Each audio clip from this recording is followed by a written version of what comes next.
The Board of County Commissioners' regular meeting will convene. It's November 16th, 2021. It's after 9:30. If we could rise for the invocation by Reverend Tim Adams.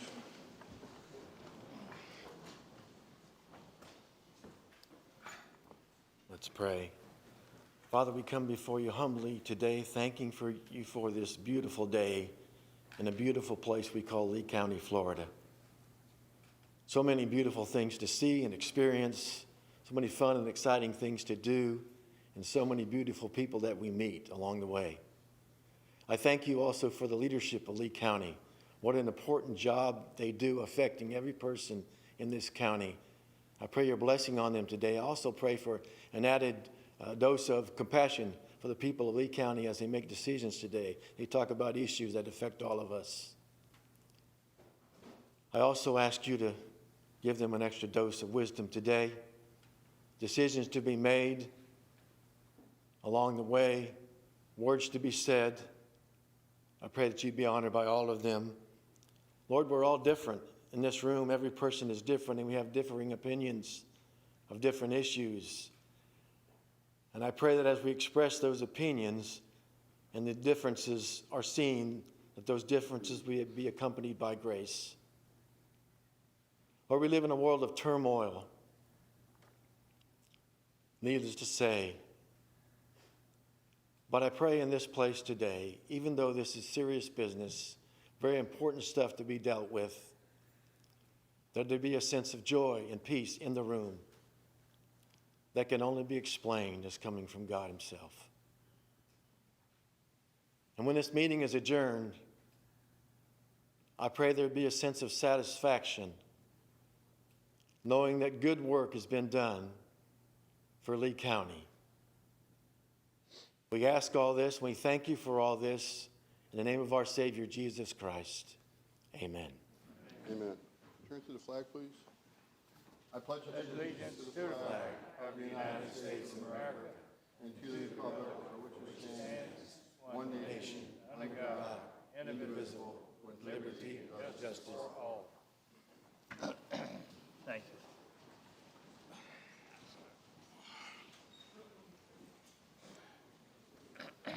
Thank you, Reverend. Next item on the agenda is a reorganization of the Board of County Commissioners. Madam City Clerk.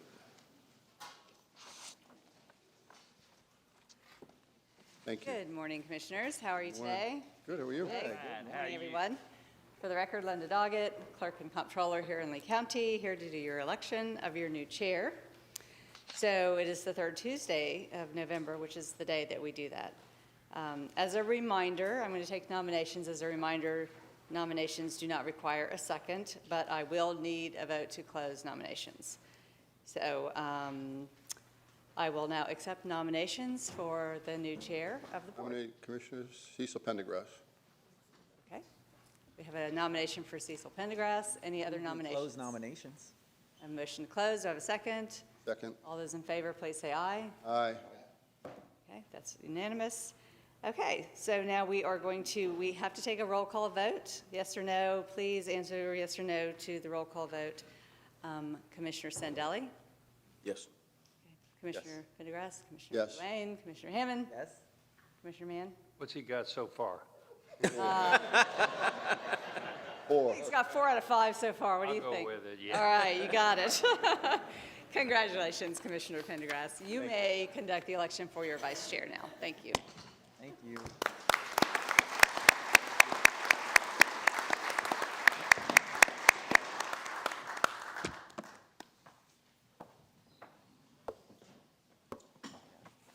Oh, that was a little bit too quick. I didn't catch a chance to speak up there. Thank you. Let's say thank you to our chairman, our past chairman, Carolyn Wayne. Thank you for your outstanding job this past year. You've been a great leader for the Board of County Commissioners. You represented Lee County this year really great. So thank you again for everything. You came in at a hard time, following up Commissioner Hammond with his great efforts there with COVID last year. It's been a trying 2 years on the board and the county, but thank you for everything you've done this year as the chairman. Thank you. Great job. Now we need to make a vice chair. So this time we'll take nominations for vice chairman. I'm going to nominate Commissioner Ray Sandelli. We have a nomination of Commissioner Sandelli. Move we close nominations. Second. We have a motion, we have a second. Any objections? Ray, you good? Thank you. Okay, congratulations, we have the new chairman. Thank you very much. Vice chairman. I would also just like to add my appreciation to all of you, but particularly to Kevin. Go through life, you meet some people that are good as a person, good as a professional, and I think he's great in both regards. Thanks. Congratulations, sir. Thank you. Well, now we get to hear more good news here in Lee County. So if I can have Jennifer Galloway come forward, please. We have some ceremonial resolutions. If I have Jennifer and any family members, anybody here from the Humane Society, anybody here from the Animal Services want to come up with Jennifer. It was a team effort and everything. Just stay right there, Jennifer, if you could. You got a lot of followers there. Good morning. Thank you for coming. I'm going to read the resolution of record recognizing Jennifer's efforts this year, and then I'll ask Jennifer or anybody else like to say anything at the podium. The resolution reads as, whereas Jennifer Galloway has served as Executive Director of the Gulf Coast Community Society since 2012, and whereas her compassion, hard work, and dedication for the animals came from incredible role models like her grandmother and her father, and whereas prior to becoming the Executive Director, Jennifer always acted in the community, serving on multiple boards, working with local governments, making changes to enhance protection for animals. Thank you, Jennifer, for speaking those without a voice. And whereas during her tenure and under her leadership, her organization has proved to be a leader in animal welfare in the region with programs like Second Chance Paws and Second Chance Fund. And whereas under Jennifer's guidance, much needed improvements have been made to the facility, and many more adoptions have increased this year after. Now, therefore, resolved, the Board of County Commissioners of Lee County, Florida do hereby recognize Jennifer Galloway and offer her sincere appreciation for her efforts and all of the things she's done for the animals in Lee County and Southwest Florida, duly executed and signed by our chairman, Kevin Wayne. Thank you, Jennifer.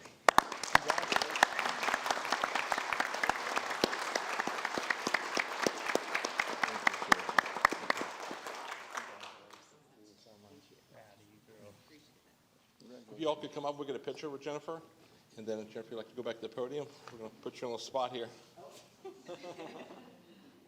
Mr. Chairman, I just want to point out, I'm sure you've seen them. There's some famous, proud family Galloway members out here, too. They are. I try to get them up, but they're too shy this morning, so.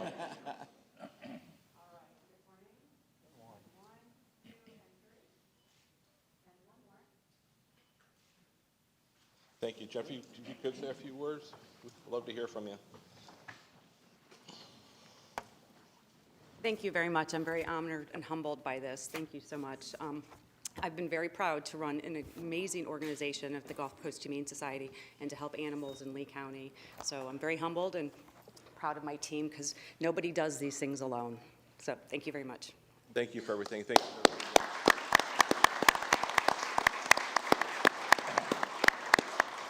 Commissioner Mann, thank you for pointing out the family, because the family has done so much in our community, throughout the community, from the kitchen to this, and it's just unbelievable. So thank you again. It's what makes Lee County so special.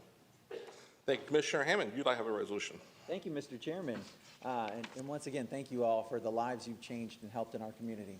Well, at this time, this morning, we will celebrate Farm City Week. And I'd like to ask Ron Hamill, Michael Thompson, Ricky Pritchett, Chad Flint, Richard Bollinger, and Dr. Fritz Roca to just come up to the podium real quick while I read this resolution into the record. And bring anybody else with you who's here for Farm City Week. If you'll just stand right there at the podium.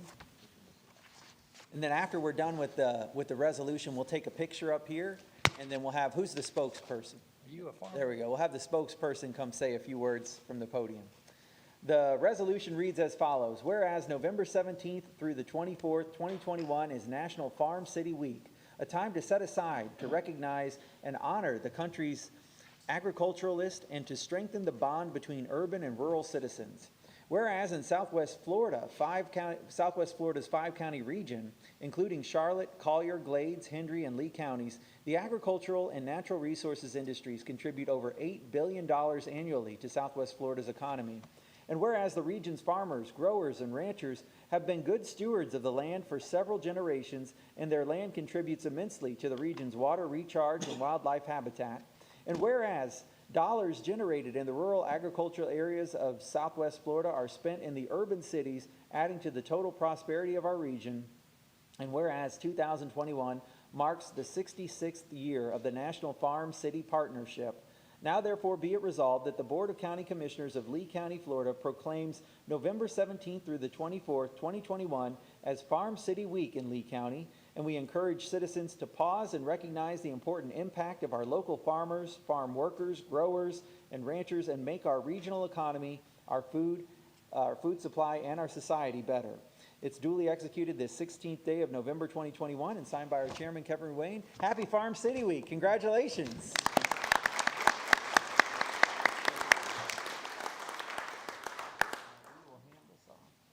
Picture time. Good to have you boys in here this morning. Yeah, good to see you guys. Brother Hamilton, how you been? There you go. Stranger? Line up here in the middle. Hey, Ron, how you doing? Good to see you. Big Mike. Thank you, guys. Yeah. Congratulations. Happy Farm City Week. That's where I will get a picture. Thank you. All right.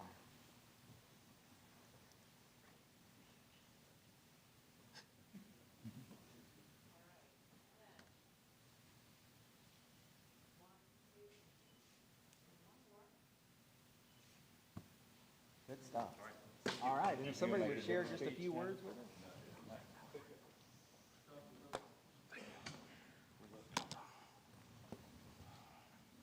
Commissioners, thank you very much for the honor.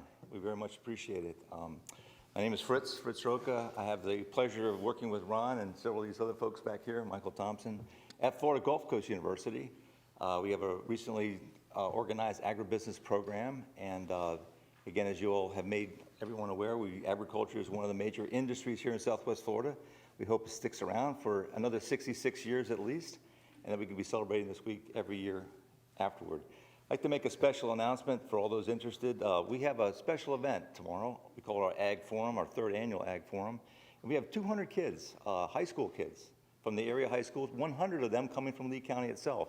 All these students are part of the agricultural programs in their respective schools, and we are encouraging them to come to Florida Gulf Coast University to figure out ways of pursuing those agricultural interests into their respective futures, and doing so at Florida Gulf University with the agribusiness program right behind. So we have some self-serving motivations here as well. But again, thank you very much for your attention, and have a happy Thanksgiving next week. Thank you very much. Thank you. Thank you, Mr. Chairman. Thank you. Okay, we have one more I'd like to recognize. If I could have Angel Velez, please, and his family come up to the podium here. Now, ladies and gentlemen, I like to, every once in a while, to recognize some great employees here in Lee County, and let me tell you what makes our county so great. Waste Pro Company is obviously one of the vendors here in Lee County that picks up trash, but here's a special story I'd like to talk about with Angel. Angel, before comes to work every day to Waste Pro, and before he walks out the door, he heads to work. Angel Velez makes a pledge to himself and his family every day that he will go home safe.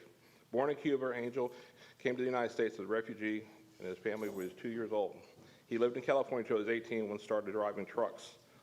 Something plagued him to get his interest in watching his dad work in construction and trucking. Angel got into the garbage side of the trucking business nearly 20 years ago. As a roll-off driver, Angel collects and hauls trash for several businesses in the Fort Myers, Cape Coral area. His main customers is RSW Airport, which is under our Port Authority. After going through all the necessary background checks, he gained clearance to access the airport without escort. Angel's work ethic at the airport led officials there to approach him to write their safety operation plan, gathering and hauling trash. To this day, the airport follows his guidelines. Angel this month has been awarded by Waste Pro as their Safety Officer Award. Every 3 years, they give their employees $10,000 cash if they come to work every day without any sick days, without any accidents. Angel has received his 5th this month. So congratulations, Angel, and your family.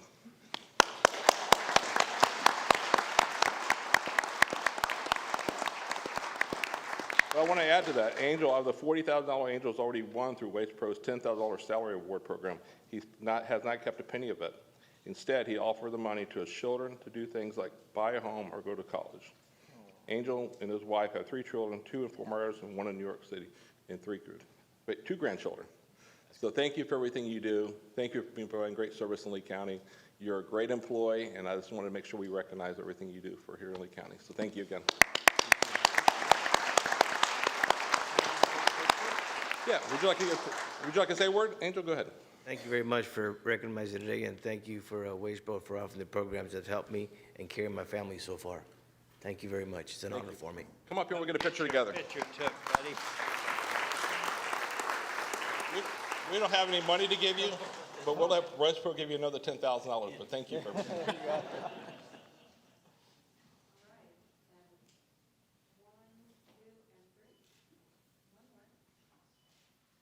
Bill's behind you. Bill, you get a good picture?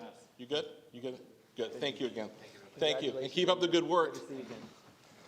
That is just unbelievable that somebody can go to work for 20 years and never have an accident or never miss a day and driving a truck like that every day. So again, I just want to congratulate Angel and Wastepro for having such great employees. Thank you. Move on to the recap at this time. And we have one item under the revisions and corrections that needs a motion to accept the new language. I'll move the revisions and corrections for the 5 p.m. public hearing, Mr. Chairman. And I'll second that. We have a motion, we have a second. Any public comment on the corrections or revision? Being none, we'll come back to the board. Any objections to the motion? No objections, motion carries. It's time we go to the consent agenda. Items be pulled by discussion by the board. Commissioner Mann, any items be pulled?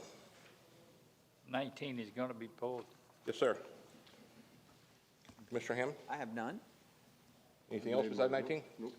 Okay. At that time, we'd like to have any public comment on the balance of the consent agenda, other than item 19.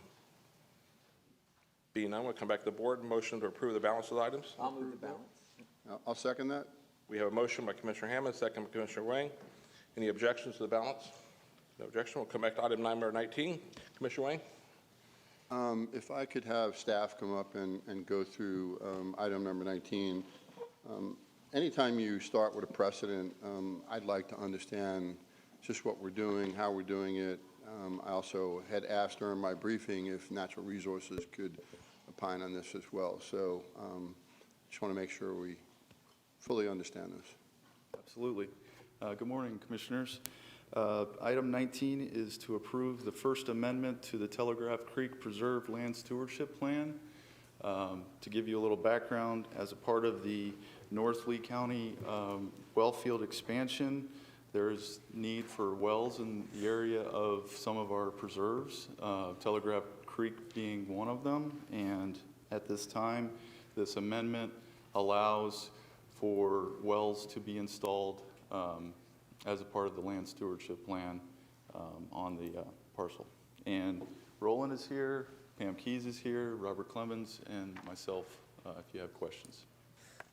So obviously the reason I pulled this is that we have yet to, first time for this to actually have wells on conservation land. So I just wanted to obviously understand this a little bit better, understand natural resources point of view, why it's necessary. I just thought this was a worthwhile conversation. Good morning, Commissioners. Roland Ottolini, Natural Resources. This proposal is putting well heads in the Telegraph Creek Preserve parcel, and basically they are in disturbed portions of the property, so there shouldn't be any kind of surface water impacts, surficial impacts.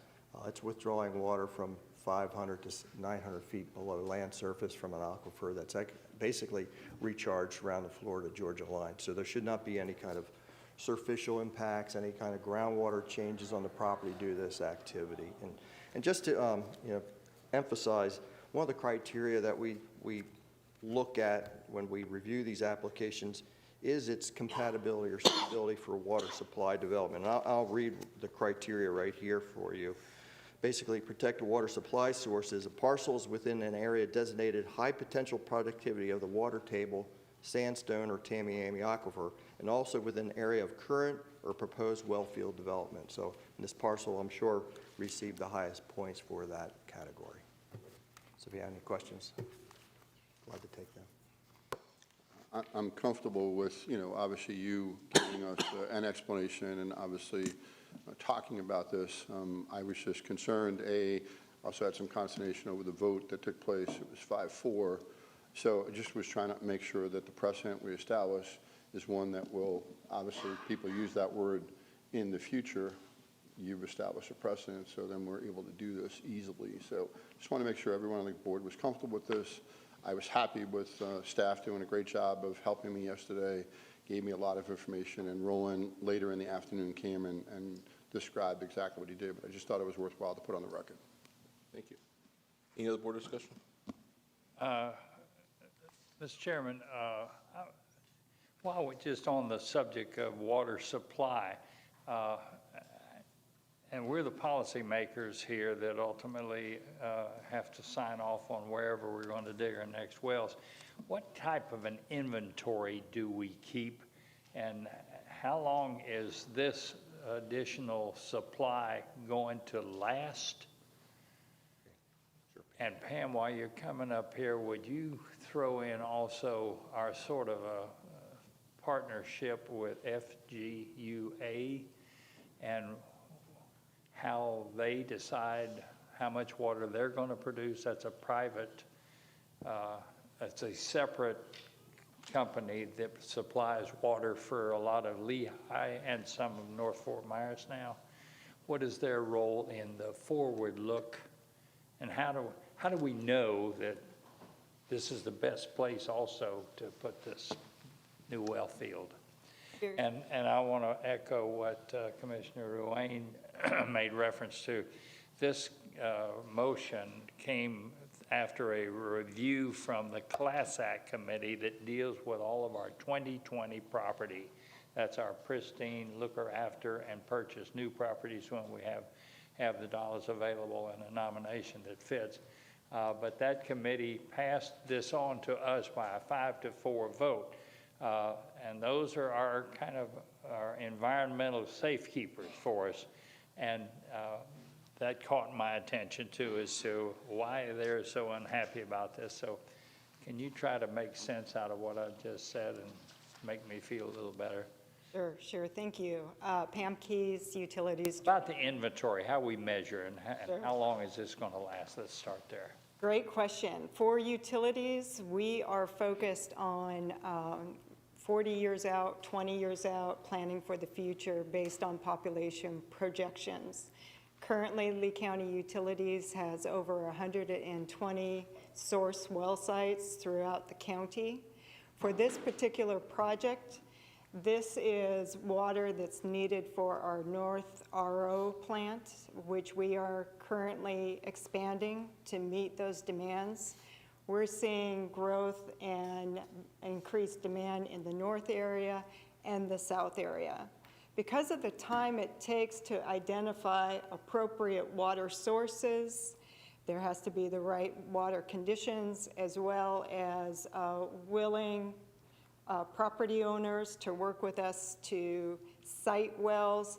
We have to be far looking in the future. When we started this project, we were able to find sites near the west side of the plant, but as we worked east of the plant, it became there was less land available. So this proposal is really important for us for that whole service area, which includes Olga and North RO.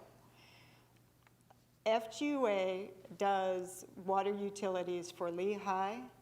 They are in the same process as we are, where they have to be looking out in the future to plan for water. They do have source wells, and I'm sure that they're in the same process as we are. They're seeing growth, and it takes us a good 5 years or more to get the permitting, find appropriate sites, and get the sites going, as well as going through the procurement process. Our relationship with FGUA is the FGUA has an agreement with the board to operate within our county. As the utility director, I'm a board member, so monthly I'm part of their board meetings where they serve in the same function as you all, where you deal with policy issues, procurement issues, regulatory issues for utilities.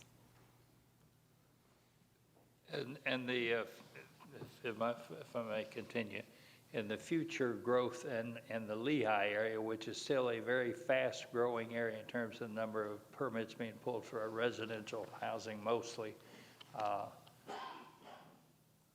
will they provide, what percentage, can you give me that as an answer, will be provided in those new constructed houses by them as opposed to punching a well in the backyard like has provided, I believe, most of the water for residences in Lehigh since their history, 50 years old? Correct. I can get that information for you. They do have a limited service area. It's very difficult for utilities to serve developments that are, you know, over 1,000 feet away, just economically trying to connect, and there's operational issues. In Lehigh, most of the water source is from surface water wells, individual wells, but I can get you more information on that. Let's have a little individual briefing on that. Do you have any thoughts you want to share about the future of FGUA, which I think most of my colleagues are aware that is a state legislatively directed program that's been in effect for quite a number of years. But that program is usually designed for a short-term management arrangement. And presumably at the time when the local county government or some other county or legislatively established agency is prepared to take it over, it's supposed to be a short-term thing, but we've had FGUA here partnering with us for many, many years. Is there ever a time that you can see that it would make sense for Lee County government to take over that responsibility and then far more easily coordinate that with your own efforts here and what you guys do? Or I know there's been interest expressed by Lamsed in Lehigh Acres, the municipal service, whatever we're calling them out there, Lamsed today, that they've expressed an interest in it. What do you see for the future of FGUA? So that what I'm trying to see is a time when we are better coordinated or totally coordinated instead of having you punching holes in the ground and them punching holes in the ground. Good question. For our North Fort Myers area, FGUA provides for wastewater treatment. LCU provides for the majority of the water. That area, given the development that's happening, potential septic conversion projects, there may be a real good opportunity for the county to take that over. That's one of those areas that we kind of evaluate every 2 to 3 years to see if it makes sense. And that's an area that we keep our eye on. For Lehigh, we do coordinate with FGUA on growth. It's a difficult service area for them to grow. With the opportunities that are coming down the pike with infrastructure grants and state help, we may be in a better position to work with them to grow their utility. Well, that was a good answer. It wasn't the one that I had asked the question to. But let's you and I make a date and Yeah. when you got more time to share with me. Thank you. Thank you. Any other comments from the board? I have a question. I don't know if it would be the county attorney or it would be the county manager. So the original, my question when I first saw this come forward is that my concern is, the vote, the 5-4 vote, but are we allowed to do this here? So I looked back at the original language from 2020 that was passed, I believe it was in 2016. And Richard, do you have that language handy or not? Mr. Chairman, What was approved by the voters of 86%? Wasn't it clarified in that language that it could be used for utilities or? yes, sir, under your Lee County Conservation Lands Implementation Ordinance, one of the criteria that we look at for acquiring 2020 lands is the suitability of such properties for, amongst other uses, but includes water recharge and supply.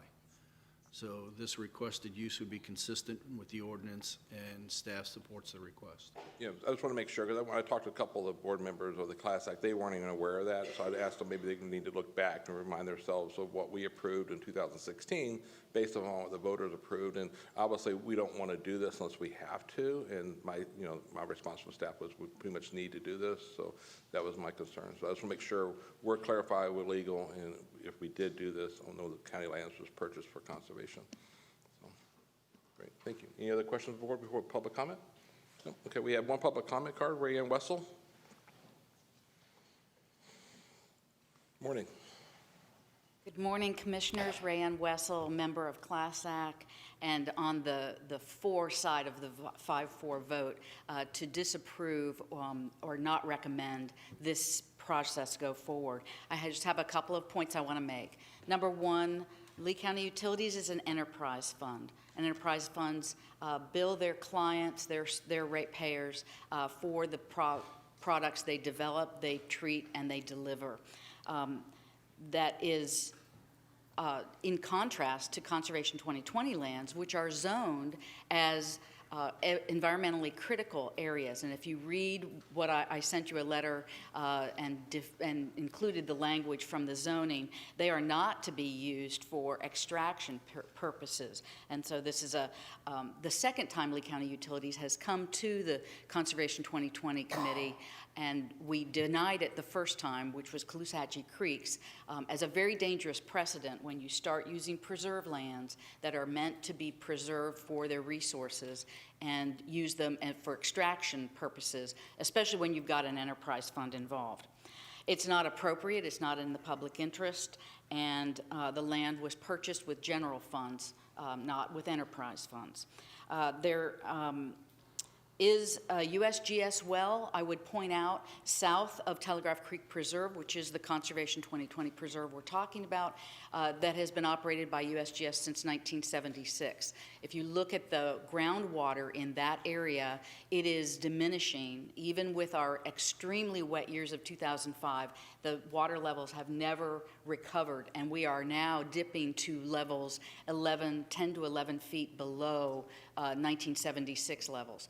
The point is, we can't pump our way to water supply and supply the growth of this county. What we are going to need to do is look at technologies which are being done all over the country, all over the state, because there's never going to be enough groundwater to support the level of interest that we have in pumping water out of the ground.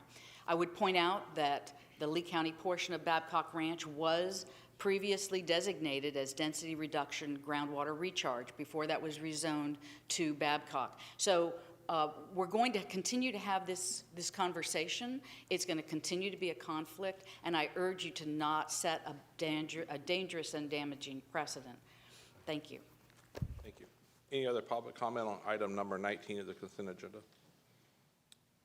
Being none, we'll close public comment, come back to the board for a motion. Mr. Chairman, I'll move approval of the item as recommended by our staff. You have a motion? I will second that, and the reason for is I think staff did a great job, and in reading the ordinance and hearing the county attorney opine on it, it is consistent with what the ordinance was passed, and with that in mind, I appreciate staff's education as the newer member here, but it is consistent with the ordinance. I will certainly make the second. Great. We have a motion, we have a second. Any other comments? Could I just ask council one more time, what Ms. Wessel just said seemed inconsistent with what you had just advised us as far as the legality of using 2020 property. Did you hear what she said that may have been interpreted the way I did it? Yes, I think part of the distinction might come down to the fact that we don't consider groundwater or this type of use of pumping to be an extractive use of lands in the context of land development code regulations.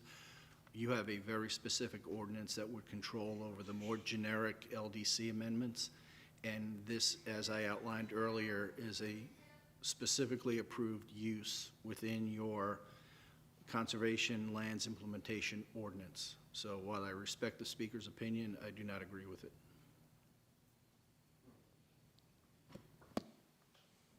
Thank you, Mr. Chairman. I'd like to put on the record, though, my concern about the precedent that we're setting here, which Commissioner Wayne has made reference to as well. And that's my way of saying to staff, as we look for long-term planning in those 20 or 30 or 40 years we've made reference to, let's concern ourselves with alternatives other than 2020 properties. Thank you. Commissioner, I mean, I have the same sentiments, but honestly, staff went out of the way and certainly met with legal on the ordinance, and the ordinance certainly is consistent. So I do have the same concern. I'd like to look at this broader, globally, more long-term. But in this particular instance, I'm comfortable with the ordinance, and I'm comfortable with staff to educate me. Yeah, Mr. Chairman, if I may. Yeah. Just want to put obviously I've made the motion, so I'm certainly supportive of it. I guess I wanted to put a couple things on the record that maybe haven't been mentioned, though, that were brought up during my briefing on the topic. So this certainly wasn't our first place that we looked when we needed raw water for this water production facility up north. We tried looking in several areas where we could find water that would help support the needs of the county. You know, one of the things that I cringe when I am out in the county, I hear people say sometimes, "Oh gosh, this was so poorly planned." And one of the things that we've always done as a board is try to really plan correctly. You know, we're planning for a 1 million person population someday, and so we're going to need water for those folks. And so our enterprise, a water utility, did go out and try to find land where they could locate these production wells. And as they kept looking, they couldn't find any pieces of suitable land until they reached this piece of land. And they didn't say, hey, let's drop it in the middle of the environmentally sensitive portion of the preserve. They actually looked at the preserve and said, here's some part of the preserve that's actually cow pasture that we're doing a cattle lease on right now, so it's disturbed land already. That might be suitable to put these wells for water production on. And so I actually thought the thought process was logical, was reasonable, and so that's why I'm willing to support this. I don't know that they set a precedent that we're going to look at all 2020 preserves for water production. I think they tried to do everything they could to not look at this piece of land, and then when they did finally say, hey, there's this piece of land, they said, what is the least impactful part of the land that we could put this on? And so that's why I felt comfortable supporting the motion today. Thank you. Just a comment, I think our staff does a great job when they dive into this, but it's these ancillary groups like Classic that really do the deep dive. And so I put a lot of credence into what they come back with and what they recommend. I think it's that checks and balances system that's meaningful for us in a very pragmatic way. Thank you. Okay, we have a motion and a second. Any objections to the motion and second? No objection, motion carries 5-0. Thank you. Next, the administrative agenda, item number 1. County Manager. Thank you, Mr. Chair. This is to award the fiscal year 21-22 SHIP grant funds to nonprofit housing development organizations. I'd like to ask Dave Loveland to present this item. Good morning, Commissioners. Dave Loveland, Community Development. This is the annual award, or what's supposed to be the annual award of our SHIP grant funds coming from the state. We hadn't gotten funds over the last 2 years. This year, we're getting almost $3 million. And so this is the proposal on how to divvy those funds up among a number of nonprofit agencies to meet the requirements of both the SHIP program and our local housing assistance plan in support of that. The applications that came in were reviewed by a committee of staff, and recommendations were made on how to divide up the money. The division is listed in the background section of the agenda item. That was then reviewed by the Affordable Housing Advisory Committee, which Commissioner Sandelli is now part of, and they endorsed the recommendation in terms of the funds being distributed. And, you know, the emphasis clearly is on serving very low and special needs households. There's some specific requirements for SHIP that we have to meet in terms of percentages of distribution per types of uses. Ultimately, these grants, which have 3 years to spend, will provide assistance to 52 very low and 17 low-income households, all with special needs. Great, thank you. Any questions from the board? No, I think the good news coming out of the SHIP funds is that there's been, over some years, an imbalance in what we were receiving. And it seems that we're getting some stabilization in those fundings, which allows people to go forward in a much more effective way. And so thanks to you and your team for bringing that. Great. Any other comments on the board? I'll second Commissioner Sandelli's motion if he'd like to make it as our affordable housing representative. Okay, we have a motion and a second. Any public comment on agenda item 1? Please come forward.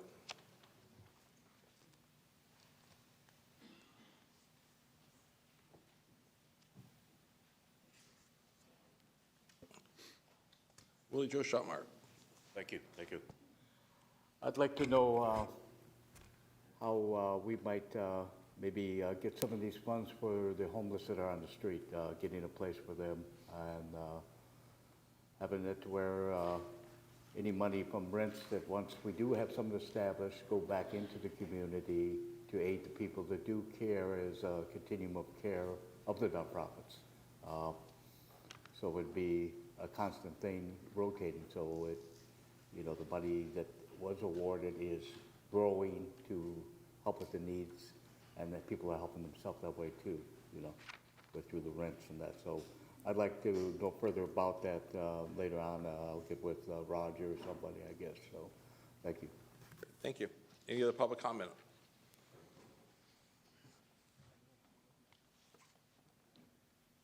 Good morning, Commissioners. Carolyn Johnson from Goodwill Industries. Just here to represent Goodwill Industries and thank you all for the support. We've been providing housing for people with physical disabilities and low-income seniors since 1997, and so these funds are very much appreciated to keep the upkeep of their homes safe and affordable, and of course accommodating to them. So thank you very much. Thank you for all you do. Any other public comment? We'll close public comment, come back forward. We have a motion, we have a second. Any objections? The objection, motion carries. Thank you. Item number 2. Thank you, Mr. Chair. This is to continue the 25% DCD permit fee reductions for an additional year, and I'd like to ask Mr. Loveland to present this item. Good morning again, Commissioners. If you'll recall, last year as we were discussing a potential revision to our permit fee structure with some recommendations from a consultant that we had hired and working with the building industry, we came to the board with a request to approve a 25% across-the-board reduction of our permit fee collections for 1 year. That 1 year is up December 1st. We're still in the discussions about our new fee structure with the building industry because we have over 200 total fees that we charge, and there's a lot of questions as we go through all of those. And we're still working on trying to bring down our fund balance, so we're requesting that the board extend that 25% reduction for another year. Great. Thank you. Dave, I have a question. How much savings do we pass on to the consumers last year with that 25% reduction? Because it affects everybody pulling pool permits and fence permits. It's every permit across the board, Right. 25% reduction. How much do you think savings was that to the community? I don't have that number in terms of the actual dollar If you amount. get it for me in the future, that'd be great. Thank you. Okay. Back to the board. Any comments or motions? Mr. Chair. I was in favor of when this was brought up originally, and I think that the industry itself has been in turmoil last year for a variety of different reasons: labor cost, materials, supply chain. So I think when we have the ability to help a little bit in that process, I thought it was well thought out and well presented. Thank you. Thank you. Is that a motion? I'll second his motion. Okay. We have a second. Okay. Mr. Chair, go ahead. I I just wanted to clarify, we are estimating a $3.5 million savings to... 3.5 for the last year towards the community that was savings of the 20. That would be the estimated savings going forward for the 12-month period. It's based on historicals. That's great, because with the housing, always we're talking about affordable housing, so this makes obviously affordable, maybe putting up a fence to building a new pool or screen or building new homes, so thank you. That's great. Mr. Commissioner Chairman, Hammond? if I may, obviously I'm supportive of the motion and think this is a good path moving forward. I just wanted to see if maybe Glenn or Mr. Loveland could answer 2 questions. Question number 1, just put on the record so that everybody understands why do we not want to have such a large balance or fund balance in this particular fund? I think there's some legal requirements around that. And then number two, what is your plan going forward to make sure that we're charging the correct rate going forward so we don't build too big of a fund balance? Yes, sir. Thank you, Commissioner Hammond. So you are correct. The state legislature did pass a bill putting limitations on the amount of fund balance that we can carry over in the building fund. And so we are trying to right-size it per that legislation. And indeed, we don't want to carry too large of a balance anyway. That's not what we're in the business for. We want our revenue to equal our expenses as closely as possible. And so the process that Mr. Loveland described, whereby we engaged a consultant, we have our internal performance management team looking at all 200 fees. We're going back and forth with the Building Industry Association and the BIOC. And the end goal is to do just that, set a fee schedule that comes as close as possible to balancing with our expenses. Excellent. Thank you. Mr. Ross. Great point, and I appreciate you putting that on the record. I had the same challenges when I was mayor of Sanibel, and certainly running that area and being very cognizant of that fund and how it continually grew, and we were at the point where we were going to actually have to return money to the state. So very familiar with it. Great point, Commissioner Hammond. I appreciate you bringing that up, and just want to put it on the record. It's common in other municipalities. So, thank you. County Attorney, did you have a comment? Just to add that this, unlike your general fund, is a restricted revenue fund, can only be used to support the building side of our operations. You could not use any excess funds for any purpose other than to support the building division. Great. Thank you. Thank you. We have a motion and a second. Any other comments? Any public comment on this item? Come back to the board. Any objections? No objection. Motion carries. Thank you. Public admin item 3. Thank you, Mr. Chair. This is to accept HUD grant funds and amend the 2020 and 2021 HUD annual action plans. And I'd like to ask Mr. Mercado to present this item.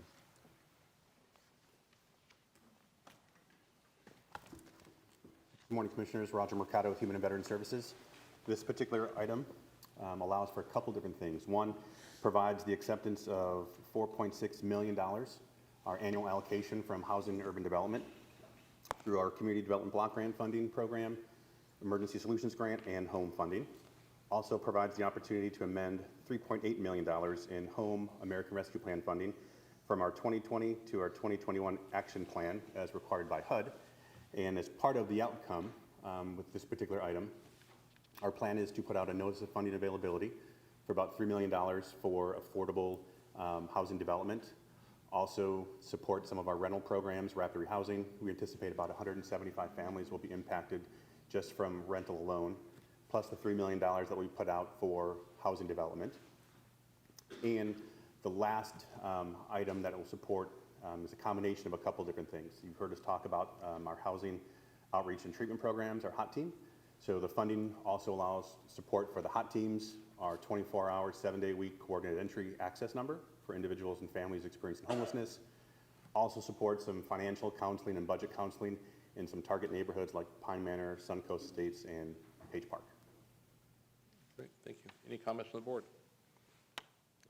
I'll move approval, Mr. Chairman. I'll second it gladly. We have a second. Any public comment on this item? Come back to the board. Any objections? No objection. Motion carries. Thank you, Roger. This time we move to public hearings. Public hearing number 1. Good morning, Commissioners. Michael Jacob, County Attorney's Office. Have your first public hearing. This is a public hearing to adopt an ordinance approving the CIP, the Capital Improvement Plan, portion of your element, your comprehensive plan element. The board adopted or approved the comprehensive capital improvement plan on September 21st, 2021. The school district adopted their work facilities program on September 8th, 2021. This is a public hearing. This will amend your comprehensive plan. Any questions? Myself and staff are here to answer. Great, thank you. Any questions from the staff? Barring anything we hear in public comment, Mr. Chairman, I'll move approval of the item. I'll gladly second it. We have a motion with a second. Any public comment on public hearing number 1? Being none, we'll come back to the board. We have a motion and a second. Any objections? No objections. Motion carries. Item number 2.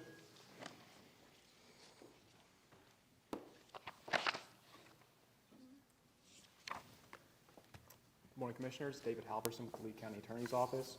I have your second public hearing this morning. Item number 2 is a petition to vacate the public's interest in the unimproved public utility and drainage easement centered along the common property lot line between lots 1 and 2 of the platted lot at 15001 Cemetery Road in Fort Myers.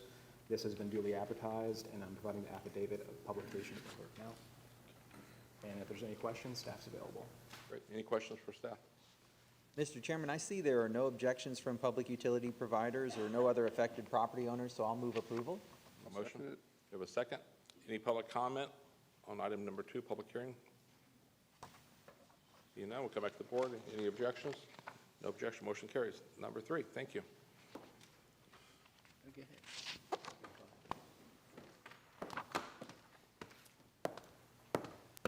Good morning, Commissioners. I have your number 3 public hearing. Andrea Fraser, for the record. I've reviewed the affidavit of publication and finding it legally sufficient to proceed with the hearing, and am providing a copy of that affidavit to the clerk for incorporation into the minutes.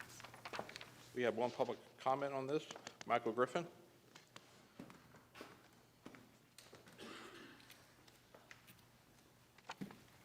Good morning, Commissioners. Michael Griffin, Southwest Florida Transportation. I appreciate your time very much this morning. We've been operating taxi cabs and airport sedans in Lee County for about 30 years now, my family and I. We've always supported the regulations and ordinances. It's helped us keep our business in line and order, as well as our competitors and so forth. Without regulation, there are no standards really to hold us by. The public would have no safety and no standards to what a driver might be, background might be, or substance abuse or drug testing going on, and can put a real danger to the safety of the public. We've been members of the Taxi Cab, Limousine, and Paratransit Association for about 30 years now. There's over 1,000 members. We have seen firsthand what happens across the country and across the world, for that matter, when you deregulate our industry. There's a lot of that going on already with Ubers and Lyfts in the world, and we feel that if you deregulate the taxi cab industry, it'd be putting the public of Lee County at a risk, as well as the industry and the people we serve out in the restaurant and bar industry as well. So we support the ordinance. We appreciate your supporting it over in the past, and hope to keep it in the future, and think it's in the best interest of Lee County and public to have that ordinance in place. I've done this for a long time. I see what comes through the door and applies for taxi cab permits, and I think it'd be a real tragedy to see that go away, because that ordinance has blocked a lot of different people from being able to drive over the years that really should not be out serving the public, in my opinion. Thank you. Thank you. Any other public comment on item number 3? We'll close public comment, come back to the board for discussion. Mr. Chairman, if I could real briefly. Yes. Commissioners, every now and then in government, we have the opportunity to take a look at a regulation that perhaps has outlived its usefulness and recommend repeal, and I believe this ordinance clearly fits into that category. The industry has changed substantially, certainly over the past 5 years, with the import of the Ubers and Lyfts of the world. Those type of regulations are regulated under state law. We are preempted from regulating in that area, and that constitutes the large majority of services provided. This request comes to you with the full support of the tax collector, who is the constitutional officer required by our ordinance to implement it. And I would also point out that several jurisdictions, including Collier County, have likewise repealed their ordinances as recognizing that they've outlived their usefulness. So we continue to recommend approval. Thank you. So my concern is, like the speaker brought up, is the safety of our residents, people that come here and using a tax. They assume they come here at the beautiful airport, they're here for a week, they're traveling around town, and they assume they're safe based upon our quality of life here. And my support for this in the past has always been because we had some type of regulations, and it's kind of funny, business, you usually don't want to be over-regulated, but here's a type of business is actually asking for a regulatory process to make sure their drivers are drug-free, they're clean, and they are safe, and for the passengers are safe in it. So I understand some other counties have done away with it, but I would support a motion today if this was delayed till the next meeting, so we got more discussion about it with the parties involved. I think they just found out about it recently, and that's why they're here today. But again, I'm not able to make a motion from this seat at this time, but it's up to the board.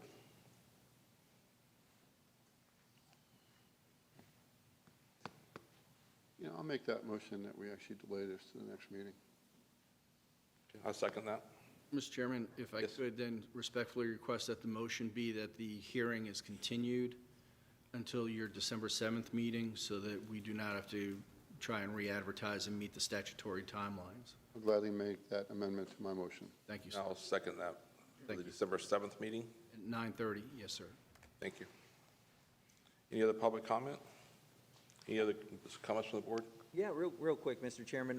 I'd love to give our attorney and staff some direction too, so that as we're looking at it over the next period between now and the next meeting, when we come back to talk about it, of what we're looking for from them.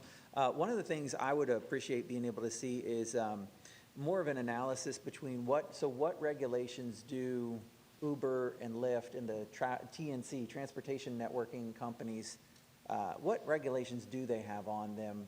Because I believe the state probably does have some base level of requirement. Is that correct, or? Mr. Chairman? Yes. Again, with due respect, I think it exceeds base level. It's pretty arduous, and it's of statewide application. Yes, we can certainly get the state law and the rules implementing for your consideration in advance of the December 7th meeting.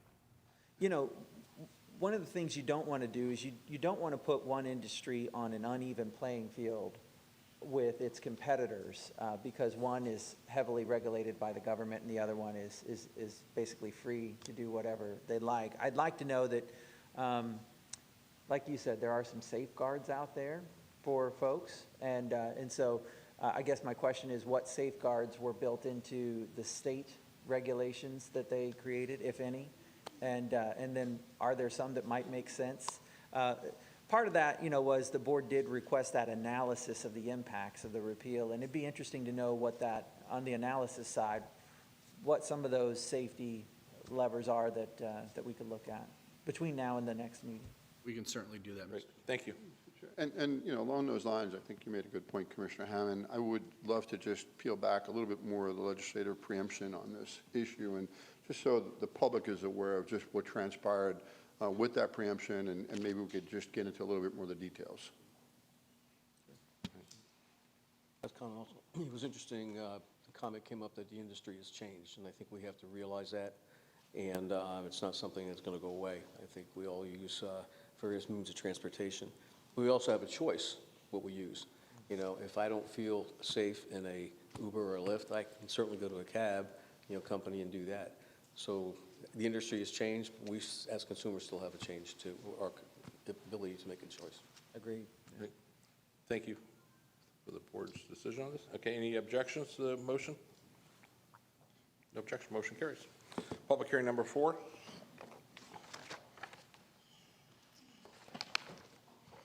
Good morning. Again, for the record, David Halverson with the County Attorney's Office. Item number 4 this morning is a public hearing to create the Tropical Point Park Mangrove Pruning and Operation and Maintenance MSBU. The county received formal petitions from a majority of property owners within the proposed unit, and all legal requirements have been satisfied for this item. This has been duly advertised, and I have already provided the affidavit of publication to the clerk. If there are any questions for this item, staff's available. Any questions from staff? No? Any public comment on public hearing number 4? No public comment. Come back to the board for a motion. We'll make the motion to approve. Second. We have a motion. We have a second. Any other discussion? Any objection? Motion carries. Item number 5. Item number 5 this morning is a public hearing to create the Heritage Farms Operation and Maintenance MSBU. This public hearing was previously advertised for the October 19th board meeting. At the October 19th meeting, the board took action to continue this item to today's date, November 16th. The county received formal petitions from a majority of property owners within the proposed unit, and all legal requirements have been satisfied for this item. Please keep in mind this morning that the entirety of Heritage Farms is not within the boundary of the proposed unit. This morning, you may hear from some members of the public who live in Heritage Farms, but are not within the boundaries of the proposed units. The assessments for this MSBU would have no impact on those property owners located outside the boundaries of the proposed MSBU unit. A couple other points I'd like to make really quickly before discussions opened up. The MSBU process, this MSBU is created because residents came to the county. The county does not actively seek out MSBUs. It only responds to requests from the community. The only interest the county has in MSBU's is to act as a mechanism for financing and project management. These roads within Heritage Farms, they are private roads. They will remain private roads. And last, no work would ever be done without approval of the Resident Advisory Board for this MSBU. So with that, staff is available for any questions. Thank you. Thank you. Any questions for staff at this time? If you could come back to the podium. So this initiative was driven by the residents of Heritage Farms. They contacted the county to create this. They took a vote. The vote passed, and that's what we're here today. Some residents live within the boundaries and some do not. That's correct, Mr. Chairman. Okay, great, thank you. Any questions from the board before we start calling public comment? County Attorney, you wish to add anything else? Just to reiterate the point, Commissioners, that the request to approve the district came from the residents, a majority of the residents that will be affected by the district. And they voted in favor of it? Yes, sir. Okay, great, thank you. Okay, we'll go to public comment, and for everybody's knowledge for public comment, you have 3 minutes. The lights will be lit. If you have a red light, your time has ended, and we will be asking if you're a speaker regarding Heritage Farm MSBU, if you identify if you're in the unit or not in the unit. Do your speaking. First one is Tim Harrison. Then after Tim Harrison, so you're ready to speak, is Bill DeLeese.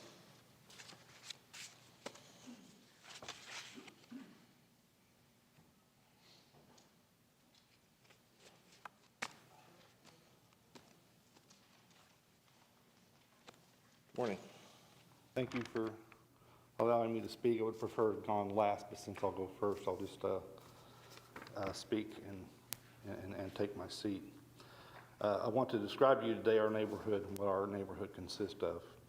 Heritage Farms consists of lots and parcels within Heritage Farms subdivision, unrecorded, Heritage Farms First Edition, unrecorded, Heritage Farms Lakes Edition, unrecorded, Lucas Landing, unrecorded, Lucas Landing Number 2, unrecorded, Stone Ridge Subdivision, Heritage Pine Subdivisions, and 2 other parcels located on Hyde Park Court and Cindy Court.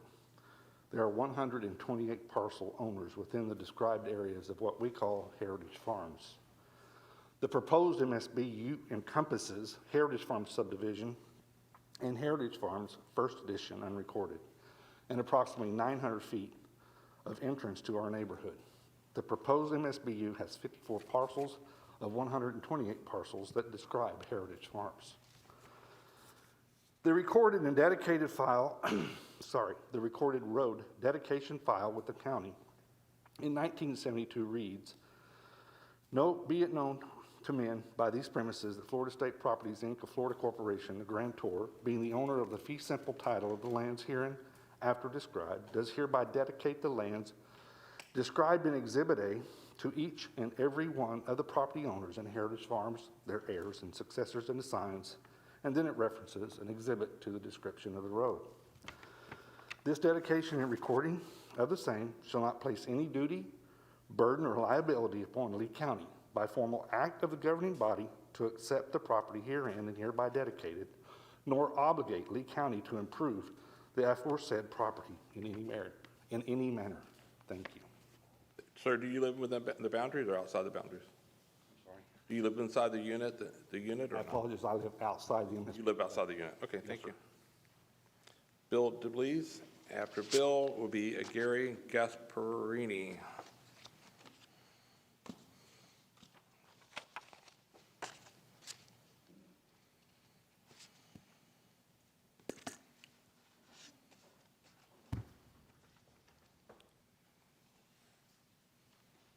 Good morning, thank you. Bill, you have 3 minutes, and identify if you live or in, without, and outside the unit. I live outside the technical.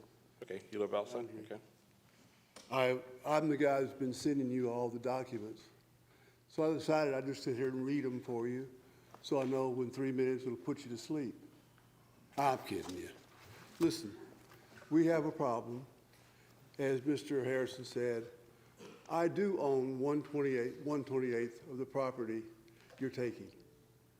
There's 900 feet of the front entrance road, which is common area. It's owned by all of us, yet it's incorporated in this MSBU. as if these 54 people in the two areas, which is Liberty Square and Heritage Lane, have the exclusive right to control that front entrance road. They don't. They don't even have the exclusive right to control the property they are on. But the part I'm more interested in than anything is the front entrance road. And so you're basically taking control of it, not by the majority, as it says in here, but only 23% of the 28 owners, you getting permission to do that. Why are you annexing that? I don't know. Well, I think you've been trying to get a hold of that for quite a few years.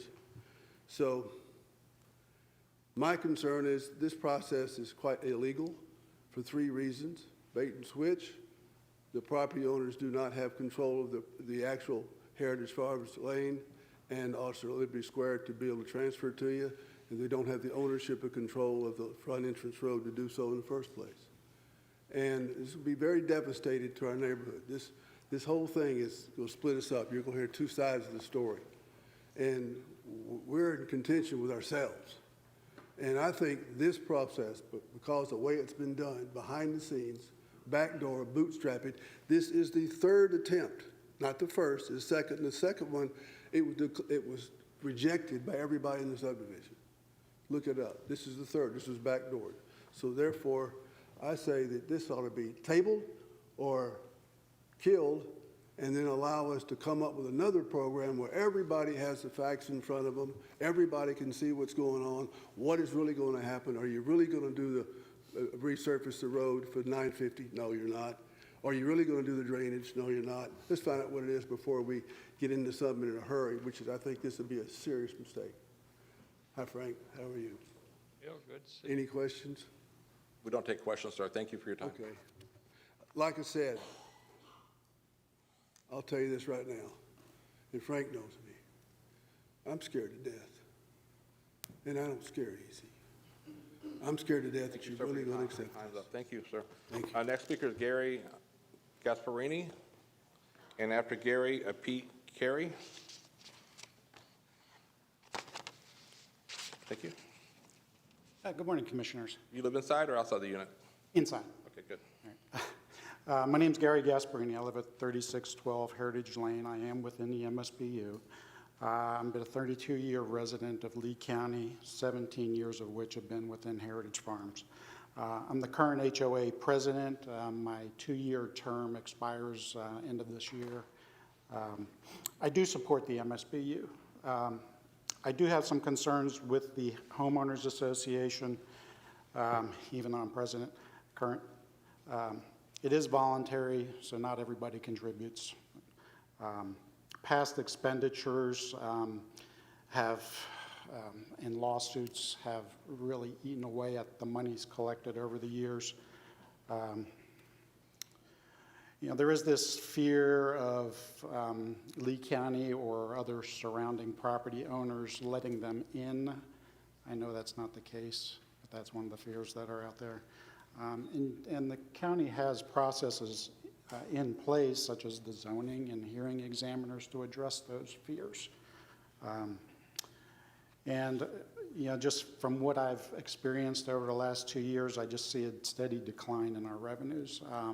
Membership is dwindling, revenues are dwindling, expenses are what they are. Again, I support the MSBU. Everybody contributes within the MSBU. Personalities are less of a factor in an MSBU. The purpose of the MSBU is for maintenance, not for transferring control. We just want to maintain the roads. The fact that the county assists us in the process, I think, is fantastic. We've got road and drainage issues, primarily drainage issues, that need to be resolved. Everything's solvable. There's just not the funds there to do it. If this MSBU is approved, I would like to be part of the advisory committee. I am a Florida licensed civil engineer and utility contractor, been in this business 35 years now. Everything from design, permitting, construction, maintenance. Our problems are solvable. It's just having the resources to solve them. So with that, I just want to thank you for your time. Thank you. Good luck in your job. Next one is Pete Kenny. I think it was Pete Carey. Good morning, Pete Kelly. Kelly, sorry, I couldn't read. I am on, or in the Boundary. I live on Liberty Square, one of the roads under the proposed MSBU. And as Gary alluded to, Heritage Farms is quite unique in that we have an association responsible for the roads whose membership is completely voluntary. So right now we have about half the entire community contributing to support these roads, and membership in the last year has declined dramatically. And that's the contribution base of the roads. And the resurfacing last was about 14 years ago. And at that point, we had time as our friend, a lot of years to save for this next resurfacing project. And since then, the association has engaged in a number of lawsuits whose effect basically not only depleted the entire road fund, but put the association in debt in excess of $50,000 that was only satisfied this year. So time is quickly becoming our enemy. I support the MSBU. Under the current model, basically, I believe that backbone beats wishbone. Right now, when the project is upon us, a letter goes out from the board asking and pleading for money and hoping enough money comes in to proceed with this project. Well, they're going to have to ask for a lot of money this time because at this point, 14 years since the last resurfacing, the balance is about $45,000, which just isn't good enough. That's about $3,300 in savings a year. So I believe that the MSBU certainly would serve us much better, as Gary alluded to, bringing everyone on board and keeping those monies safe from whether it be legal fees, legal settlements, things of that nature. Thank you very much. Thank you. Brenda Francis Stevenson. And after Brenda, we have a Carrie Fraught, 3631 Heritage Lane. Good morning. I'm Brenda Stevenson, and I live on Liberty Square, which is within the boundaries of the proposed MSBU. I'm a retired teacher who taught at Heights Elementary for 36 years. I've lived in Heritage Farms since 1989. During the time I've lived there, our roads have been paved, to my knowledge, twice and are soon in need of paving again. I have paid my dues each and every year for the past 32 years. Since Heritage Farms Property Association is not a typical HOA, it is not mandatory for all residents to pay into the road fund. In fact, this year, out of the 128 parcels, there were only 70 members, of which only 50 paid their dues. After a recent lawsuit in 2016, our road funds were bankrupt. It is obvious that the Property Association is not a sustainable model for maintaining our roads. The responsible homeowners are thankful for the opportunity for an MSBU option to maintain our roads and property value. Thank you. Thank you. Carrie. Then after Carrie, we have Ann Ragat, 3735 Liberty Square.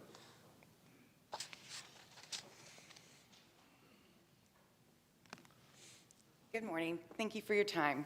My name is Carrie Fott. I live within the proposed MSBU. I'm also one of the organizers for the MSBU, as well as a real estate broker and a property manager of 30 years, and also the current secretary on the HFPA board. Not because I wanted to be, because I felt like I needed to be. When I bought my property over 5 years ago, it was brought to my attention that the funds had been misappropriated. When I got on the board, my first priority was auditing the books.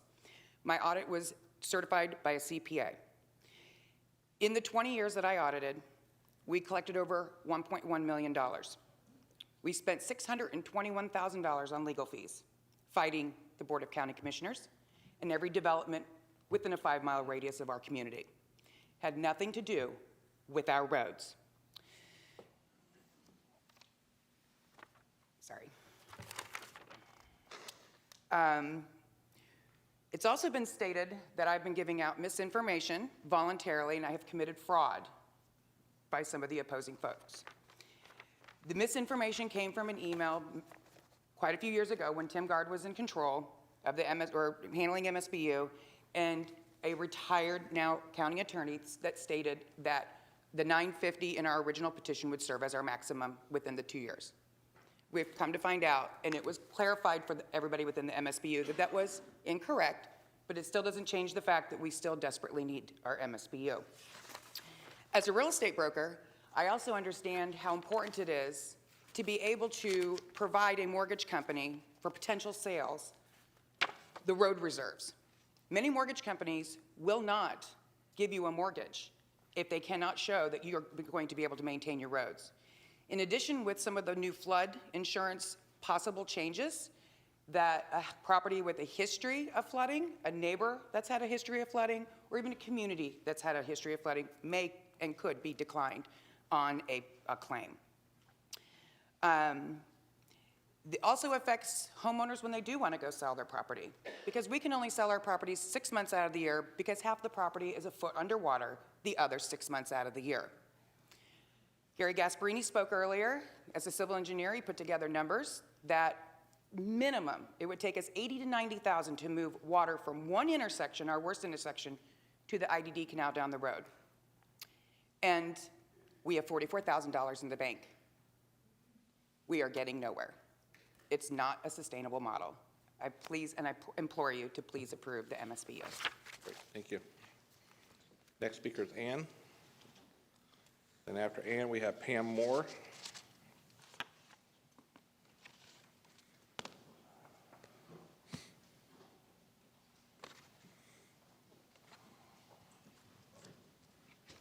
I live within the MSUB unit. I live at 3735 Liberty Square.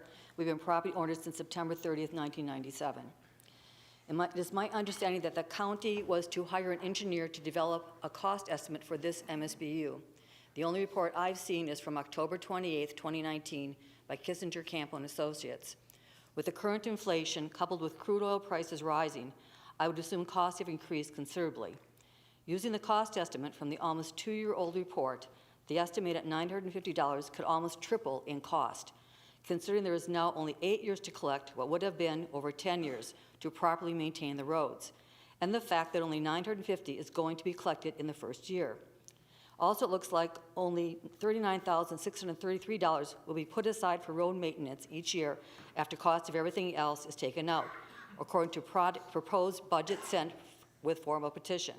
The 2019 cost estimate gives a total of $927,756 for 2025 and 2030 combined for road maintenance only, limited to road resurfacing, does not include drainage, subsurface, or utility improvements. By taking the $39,633 times the 8 years left to accumulate necessary funds, an amount of $317,064 is obtained, not including any interest if funds are not used. So there would be a shortage of $610,692 for road maintenance.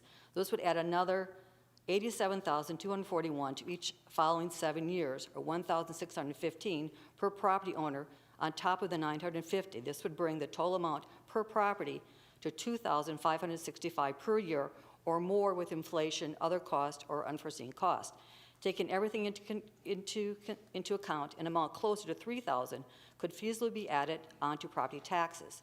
That is a pretty hefty amount that my husband and I personally can't afford. If you would decide to sell your house, how do you explain that only 54 property owners on Heritage Lane and Liberty Square are the only ones out of 128 property owners paying for maintenance of Heritage Farm Road, Heritage Lane, Liberty Square, and 275 feet of Cindy Court? Although all property owners use parts of these roads to get to their homes, along with garbage trucks, delivery trucks, yard maintenance trucks, school buses, and various other vehicles. I would assume that they would look for a home in one of the areas in Heritage Farms that is basically getting a free pass to utilize these roads at no expense to them. This is basic common sense. My husband and I moved to Heritage Farms because of the country atmosphere and its location, not having to follow strict rules and regulations like when are in a condo or gated community. It's a neighborhood where you can walk your dog and meet your neighbors, where neighbors help each other and keep an eye on your house if you're on vacation. This attempt at pushing through this MSBU has put a huge division in our neighborhood, something that is going to take some time to heal, if it will at all, because right now this is not the same neighborhood I moved into 24 years ago. At times you can cut the tension with a knife. It'd be great to find a way to work together and relieve the stress that this MSBU has created. Thank you, Ann. Next speaker is Pam Moore. And after Pam Moore, we have Victor Shodolsky, Sorry about that. Victor and Pam next. Hi, Pam Moore. I live within the boundaries. I own one of the 54 parcels included in this proposal that does not want an MSBU. How can just a few property owners initiate this service when public records show all property owners in our community own our roads, including the entrance, which is Heritage Farms Road? Knowing this, how can an MSBU even be considered without including all 128 owners in this crucial decision? All property owners should have a voice in who services and maintains our entrance road. The property owners pushing for this MSBU do not have the authority to suggest they will pay for the entrance because they are only a small, very small percentage of the 128 property owners that own the entrance road. This will be the third effort made by a small group seeking to promote an MSBU for our community. When will these attempts end? This is just wasting counties, resources, and everyone's valuable time. Our community should be ashamed of itself for not working together to solve our own issues, not get the county involved in matters that do not and should not concern them.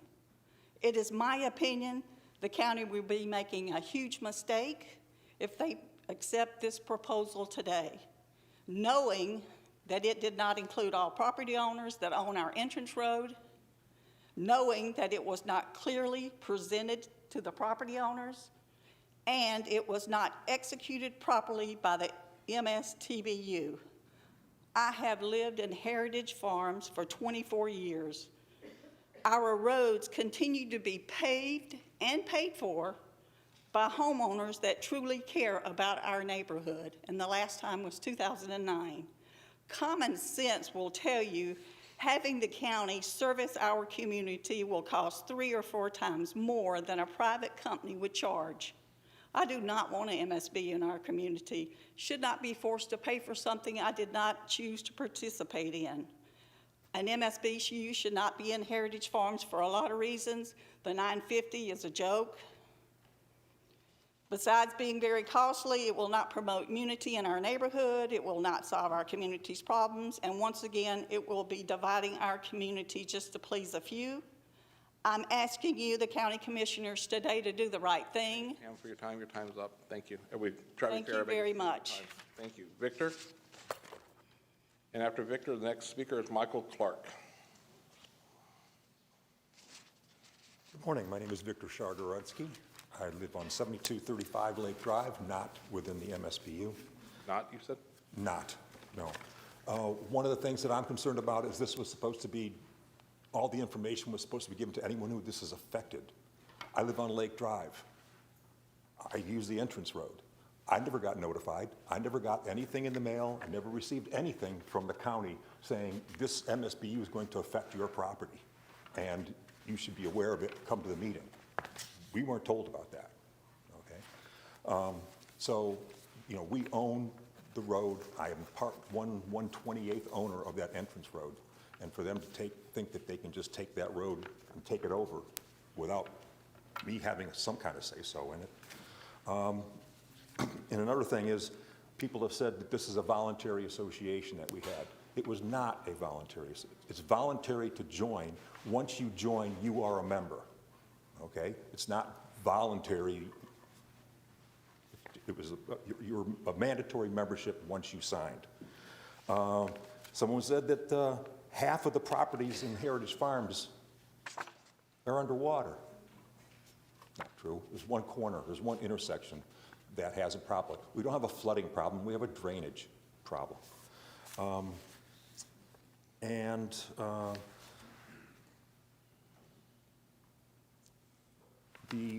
The thing about the association, they're airing dirty laundry about our association, how much money we have or whatever in the association, has no concern for you guys as far as determining the MSBU.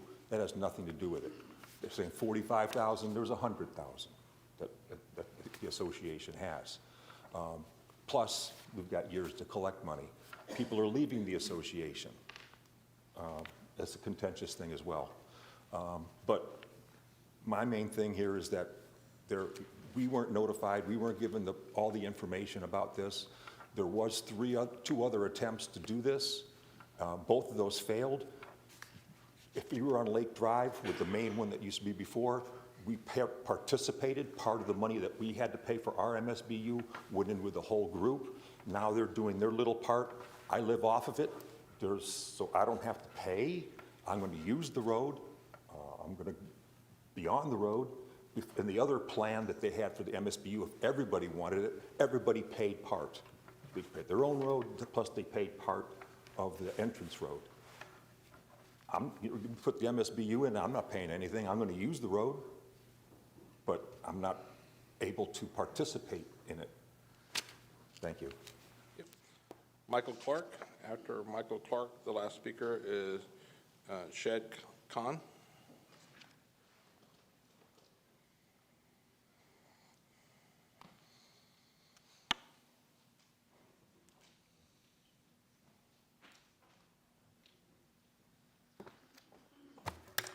Good morning, gentlemen. My name is Michael Clark. I do live in Heritage Farms. I bought it back in 2016. You live in the unit? You live in the effective unit or not? I'm outside. There is no effective unit. I live outside the MSB. You live outside the effective area. Okay. So anyway, long story short, I bought the house, and at the time I was explained to me through the realtor there was a Heritage Farm Property Association that collected $250 to $300 a year to maintain the roads. It was only to maintain the roads. I accepted that. I bought the house knowing that I would be obligated to do that. Shortly after that, or a year and a half after that, the board changes the members, and they decided they wanted to go with the MSBU for the whole entire group. That was fine. We all looked at it, but two things boiled down to it. We were forced to join it, and there was a lot of angst in our association because there was the people who weren't paying, and we always went to the board's meeting, and the mantra was, it ain't fair. They're not paying and I'm paying. It ain't fair. Well, I looked at it the same way that if I buy a car and I get a better deal on it than somebody else, it's not my fault that I got the worst deal. I can't blame it. I knew when I bought that house that was going to be part of the thing. And all the people who bought those houses knew they had to pay that or not pay that. They didn't like it. So this is how the, MSBU got started. It failed, like they say, twice, miserably. And this is by the whole 125 people. It wasn't a select group, and I'm not sure what it is, 25 people who basically put themselves together, and they, I don't know if this is a good word, but gerrymandered the thing. So it was only people who wanted the MSB, only wanted the MSB, and that's how it occurred. And that's what you're looking at. You're looking at a select group of a select group. And some of these people that are in this new MSBU don't want to be in it, but they have no choice because they put them in this group. On top of that, what had also happened is they took a part of the entrance, about half of the entrance, and they took that whole entrance, and they said, that's part of our MSBU. You don't have anything to it. You don't have any control over it. And that's how it came down. And that's the thing that irritated me the most. They had the audacity with no notification to take our entranceway and move it to somebody else's control. No, I don't think that's American. And I thank you for your time. Thank you. Last speaker, Shed, is it believe Khan? 3696 Liberty Square. Any other public comments on this item before we close public comment? Okay, being none, we'll come back to the board. Any discussion from the board? had a couple of questions for staff. I'll go ahead and kick it off here. County Attorney, we heard, obviously different comments saying some emotional issues going on within this community. It's been going on for 20 years. But as far as the word I kept hearing, somebody kept saying that was on the outside of the unit, taking the road. So the counties, if you could, again, I'm not sure why this false information is being spread. We're not taking the road. This is only being money collected to maintain the road within the effective area that was a supportive vote of the residents, correct? Absolutely correct, Mr. Chairman. These are not county roads as you sit here today. If the MSBU goes forward, they will not be county roads by virtue of this action at any point in the future. This is a collection method to assist those residents that want to maintain the affected roadways. Ownership and private interests in those roadways are not affected by the board's action. And the people that speak on the outside of the effective unit are saying that they weren't notified, legally noticed of this. Would they been notified if they weren't being the affected parties of this? No, sir, for the simple reason that only people that are going to be affected by the mandatory assessments created through the MSBU process receive notification. So would their notifications be in, say, for example, if the residents send an email to our offices, once it's received by our county offices, it's received, and it has them copied on it, with them being notified, that would serve also as a notice. So they've been talking about it for months within the community, sharing emails, notes, and whatever, and once it sends to one of our offices, it becomes public record, correct? yes, sir, and that would constitute what the law calls actual notice versus legal notice. Based upon if they had a community meeting at somebody's house regarding the same thing, that would be considered a public, it would be considered notice if it was sent to one of our offices under county emails, right? That's correct. Thank you. Board, Mr. Ryan? Pete, can you come up and just elaborate a little bit more on the intent of a municipal service benefit unit, or you can talk from there, I'm fine. There seems to be a lot of confusion. Many people don't really understand its purpose, and I want to just, for the record, if you can clarify it. I appreciate the briefing you gave me yesterday. I think it's important, especially when you go from a private road, and what our actual role is in this, from beginning to end, and I don't want it to be convoluted as it's been said today.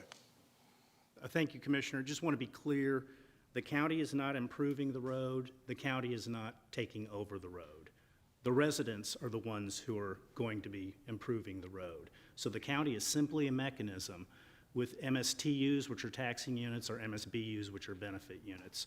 We have dozens, 50, 60, 70 MSTBUs within the county, and it's a mechanism for residents to maintain their private areas or maintain things and provide things to themselves that the county's not going to provide as a core service level to them. So the county is simply a mechanism to pay for these types of projects and then have somebody who can project manage the project. The county itself does not, we don't have our DOT going in there and doing anything. This is strictly a project management type of operation. So that's why we have MSTBUs in the county. And they're very successful. Pete, if you could just elaborate just the process of our collection, how it appears on our tax bills, just a little bit more in that regard. Right, so if you're in the unit and the unit is approved and created and by an ordinance, then your assessment or your tax rate for that unit will show up on your property tax bill. I think it's important for that. I mean, I lived in a private road in Sanibel and certainly went through the homeowners association. A lot of struggles with that, who pays, who doesn't pay, the collection, the whole process that's just been described here today. So very comfortable. I just don't think people realize what the municipal service benefit unit does is actually is a conduit to collect money and actually pay for it. That's our role from beginning to end, nothing more. And quite frankly, it's an effective tool, but as far as control, we have no control. Real quick, Mr. Chairman, if I may ask a few questions. So I tried listening very hard to both sides during public comment. I'm just going to be completely upfront. These are the issues that I hate the most as a commissioner, because you guys, as you referenced many times, we're getting here in between neighbors, and that is not a fun place for any of us to be.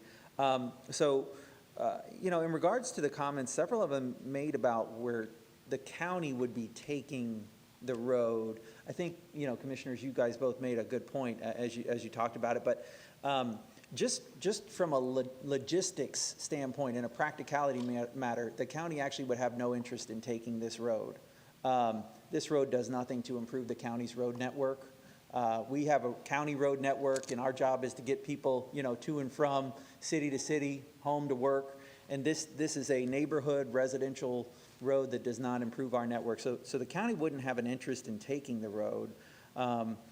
The one question I wanted to ask our county attorney, if you could elaborate on, because somebody mentioned it a couple times during comment, how would this create an exclusive right by a group to control a common road? Mr. Chairman, County Attorney? it absolutely does not. As I stated earlier, ownership of that road and the legal interests in that road were created by private deed work over the course of time. The board's action here today would not affect those private legal interests in any way. I think what's important to remember, because we heard a lot of discussion about the entrance road, what has evolved over time, I think, has been the sheer frustration of those individuals that are willing to be assessed and in the unit, that they are also willing to be assessed to pick up the expenses associated with improving the entrance road, to the exclusion of the balance of the residents in Heritage Farms at all. So again, if you did not receive notice, if your property is not listed on the assessment roll, you are not going to pay for any of the improvements that we're talking about today, including the improvements related to that entrance road. The people within the affected units have stepped forward out of a sense of frustration or whatever and said, fine, enough is enough. We will voluntarily agree to include that for assessment purposes so that we can access our neighborhood. But they'll have no ability to control the access to who gets on the road or off the road or anything like that? Absolutely correct. Yes, sir. It does not affect the legal status of the road, who has ownership of the road, who has the opportunity to go over the road, and it certainly does not create any interest in any individual to block the road in any way. Okay, that's good to know.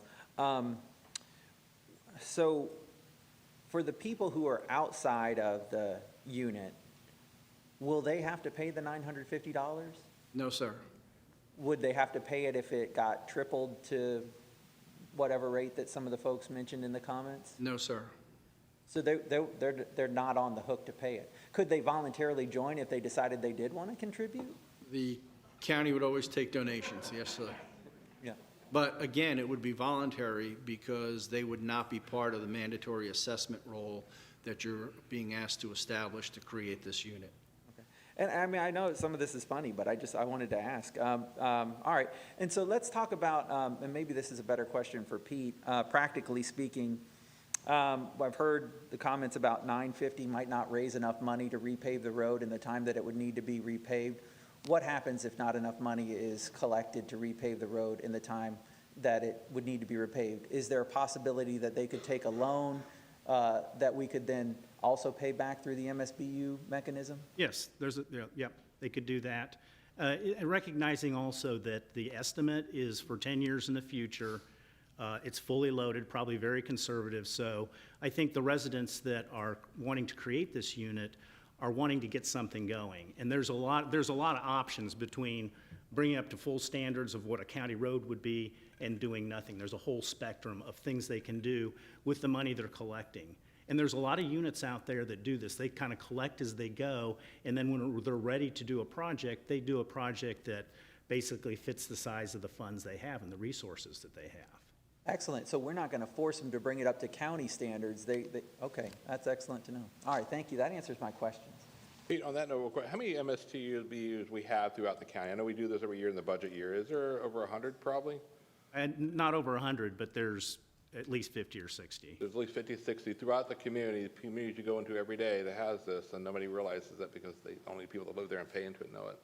And there have been no issues with that as far as everything's good. Great, thank you. Any board discussions for a motion? Mr. Stendelli? Like Commissioner Hammond, these are the ones you don't like to get into because it's neighbor versus neighbor and stuff. The fact of the matter is this has been going on for some time, and for whatever reasons it hasn't worked. And that causes some division. And I applaud the group that says, hey, look, then we'll take it upon ourselves to move this forward. One of the young ladies was a realtor, and she understands, I think, as maybe many do, the importance of maintaining a neighborhood for a variety of different reasons. So, my feeling is probably time to get started. This is your district. Did you want to make a motion on that, or? Make a motion to approve. We have a motion to approve. I'll second it. We have a second. Any other discussions? Any objections? One object. Motion carries 4-1. Thank you. Thank you. Next item, item number 6.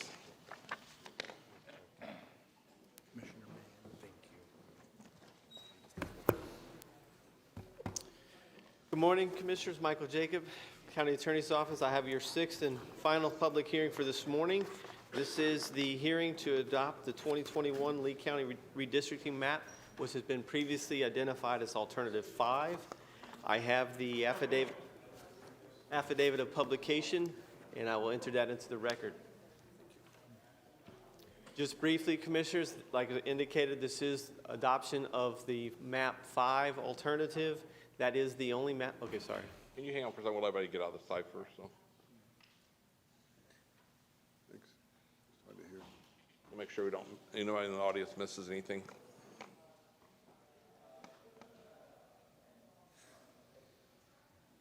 Hopefully they all can go out there and make up now.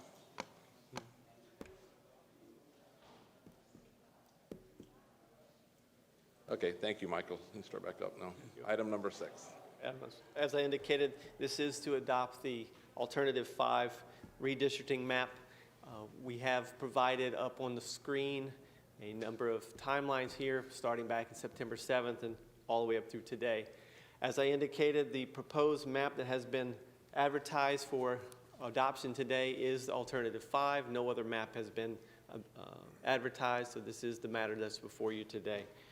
Myself, staff are here if you have any additional questions. This is the final adoption hearing on this matter. There will be a follow-up certification hearing on December 7th, which will conclude the redistricting process for this census. Great. So everything's been advertised properly, been noticed? Correct. All good? We have meticulously gone over the advertisements and got them ready to go and prepared for this hearing.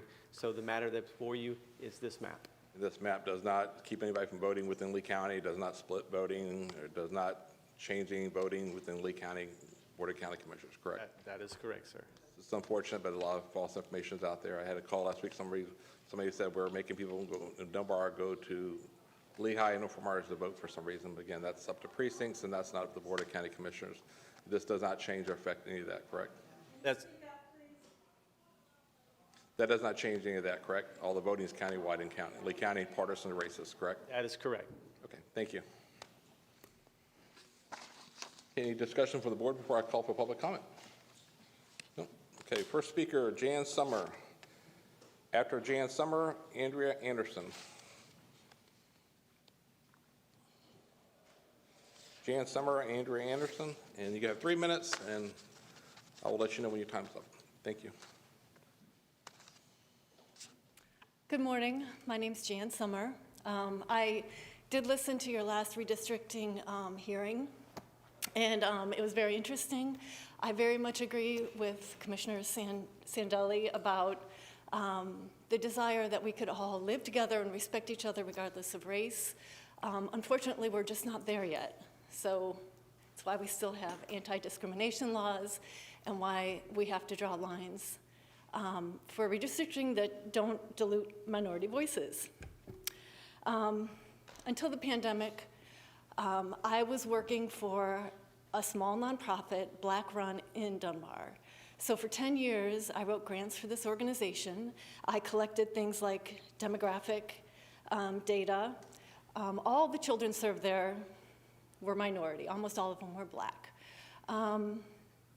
Most of them lived within Fort Myers district. Some came from East, some came from South Fort Myers, some from Cape Coral, some from Lehigh, but none came from North Fort Myers. Like, I actually looked back a few years. None of them came from North Fort Myers. We had a lot of collaborations. None of them were with North Fort Myers. Nothing wrong with North Fort Myers. The interests just didn't seem to align. That's why I was really surprised that you guys, well, 3 of you chose map 5. I know that it was chosen before, or very similar, but I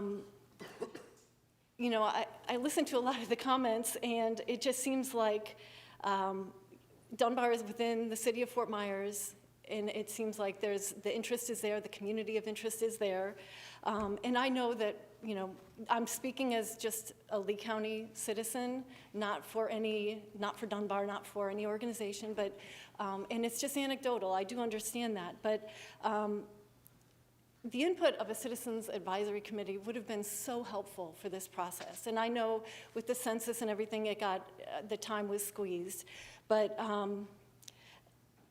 there really is time to get this right.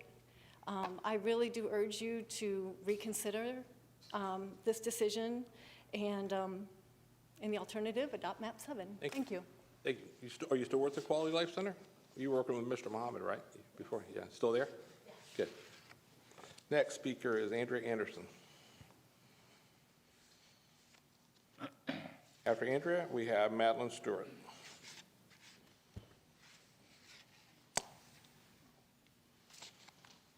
Good morning, Commissioners. I will be brief. On November 2nd, 2021, at the only scheduled evening meeting, you, Lee County Commissioners, favored redistricting map number 5, a map that maintains the gerrymandering of Dunbar. As concerned citizens and property taxpayers who love democracy, we are here to hear from you, Commissioners Pendergrass, Ruane, and Sandelli. We want to hear your rationale for favoring redistricting map number 5. It's the one that gerrymanders Dunbar, an established African-American community of over 100 years. The legal problems in that selection are so obvious that you 3 commissioners must have strong and compelling reasons for that choice. We are here to listen to the rationale for that choice. Before I sit down, I want to express my appreciation to Commissioners Mann and Hammond, whose work during this process has been fair and well-balanced. Redistricting map number 7, generated by Commissioner Hammond and supported by Commissioner Mann, is a fair map of Lee County and treats the entire county in a fair and respectful manner. It does not gerrymander or split any community and adheres to the other criteria set forth by the commissioners at the beginning of the redistricting process. Map number 7 is a fair representation of Lee County and makes selection of number 5 confusing and at best a lack of respect for the Dunbar community. Thank you for listening. Thank you. Next speaker is Madeleine Stewart.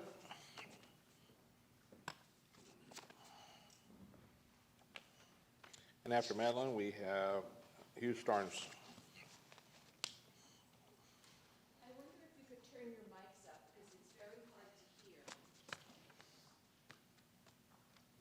Good morning. Glad to see you all again. I have to say, I'm Madeleine Stewart. I've heard more communication and conversation among you on these relatively non-political issues this morning than I have about the redistricting. And I think that's really a shame. I concur with what my colleague Audria Anderson said. I think we really need to hear from those of you we have not had a chance to hear from how your selection of the map conforms with the criteria that you voted on in September. But I wanted to just say that I looked into you have something in your administrative code. It's called a motion to rescind. And it says that a commissioner may make a motion to rescind the board's action from the preceding meeting. I also noticed that in the notice that you sent out, the newsletter about this meeting, it said that you were still able to make modifications to your decision.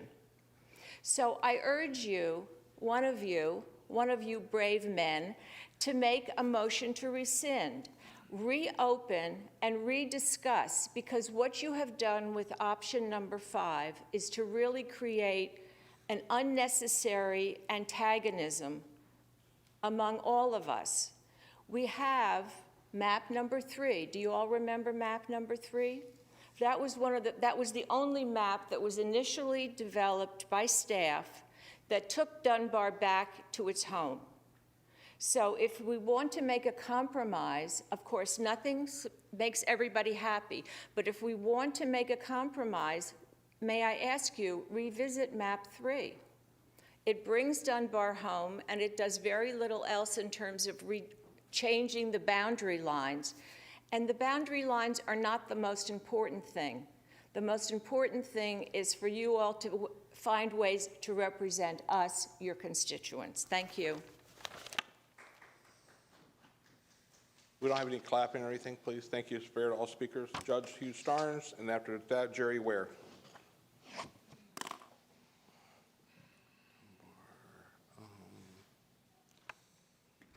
I'm Hugh Starnes. The theme, as you can see by those of us that are speaking, is a lack of interchange, a lack of reasons for what your decision was, the three of you, at that previous meeting. No objective reasons were given. What we could hear from your distant voices did not address anything substantive about that decision that keeps an abomination in gerrymandering Dunbar into North Fort Myers. You preserved the status quo, and you pretty much said that. Status quo, 70% white countywide, 30% minority, and Dunbar gerrymandered. So the question I ask is, and the answers I would like to hear are, did you consider the 15th Amendment to the Constitution? Do you know what it provides? Basically, it says if you intentionally use racial basis or prejudice for making a decision, it's illegal. Because sometimes it's hard to prove intention, the United States Congress in Title II of the Voting Rights Act of 1965 added the provisions that even if there's no proven intent, if it has the effect of prejudicing a minority, then it's illegal. I think that's where you are. Did you consider NAACP versus Fayetteville, which outlawed an at-large system in Georgia, or the Supreme Court case of Ginglas, which sets the preconditions for how you arrive at these decisions? You answered no questions. You gave no reasons. You went with the status quo. I believe, as I've kind of emphasized before, there are different ways that you'll be brought to a legal forum. One would be if you have to talk to an attorney experienced in redistricting. That attorney, I would say, based on what I have heard here, will say, what were you thinking of? You made a 10-year decision instantly. You didn't give any objective reasons. What the hell were you thinking about? Thank you. Jerry Ware? And after Jerry, we have Jennifer Sakiri.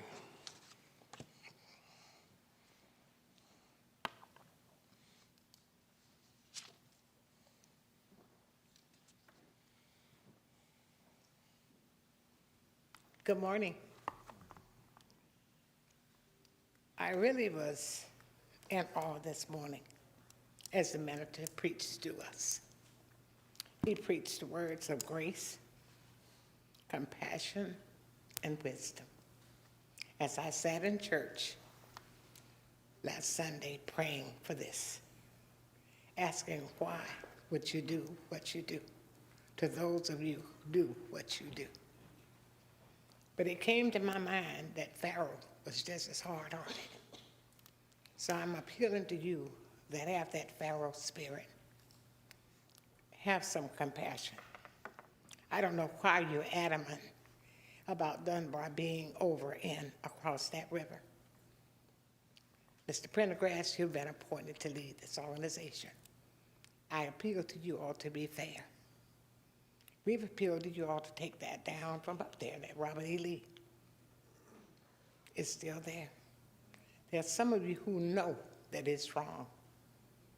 Just as the signs came down that says white and black water fountains, that too will come down at some point in time. But going back to the maps, my colleagues have asked you to give a reason, your rationale for voting for this 5.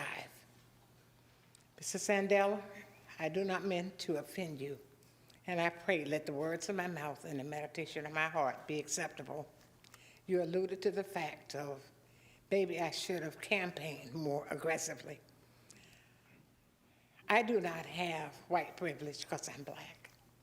I do not have the money that sits in Mr. Prendergast's account to campaign because my inability to knock on every door. But I say to you, as you force us with gerrymandering, a time will come, change will come. Barack Obama, one of the greatest presidents we have ever had, preached about a change will come. You might not be the ones to be the change agent that I prayed for, but I pray today that you reconsider and consider Ms. Stamman's map, because it considered everybody. Sure, we will not always be satisfied, but is it fair? Is it just?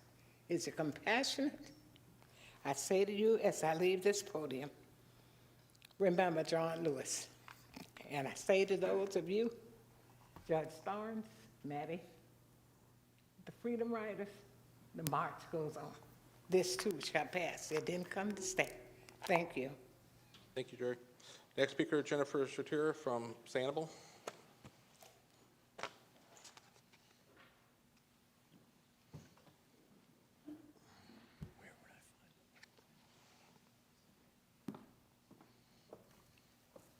Good morning, Commissioners. Jennifer Sakiri. So status quo, it's only one of the 8 criteria. And I'm going to approach you a little bit on the legal factors here and what I believe to be an illegal decision.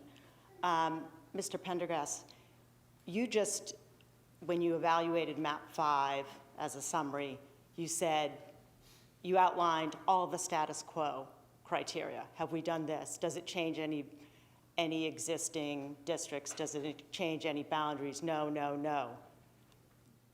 I'd like to hear from the commissioners why you think that is good. Why is it good to maintain the status quo? And I want the people attending here that maybe are not familiar with this issue to look up at District 4, the blue map, and that jut down. That is District 4 taking Dunbar, a Fort Myers community, across the river. You can just look at the map and see that it's gerrymandered.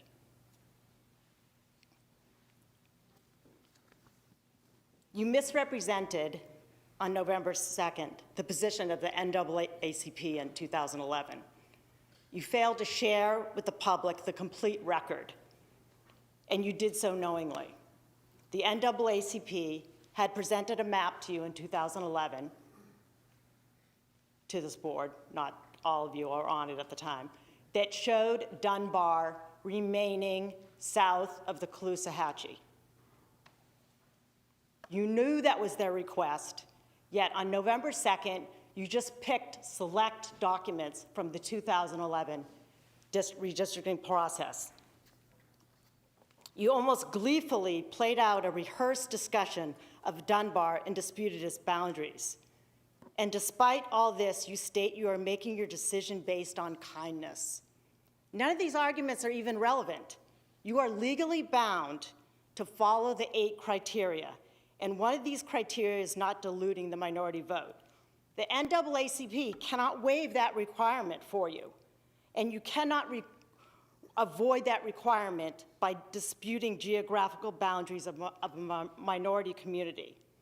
Any decision needs to be based on the 8 criteria. I looked at your agenda today and the summary of this issue, and you have a long discussion of the law and the analysis, and then there's a section called the Board of County Commissioners' Goals. You know what's written under that? Nothing.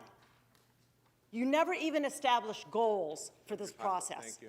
Your time, 3 minutes up. Thank you. No, my time is not up. Yes, it is.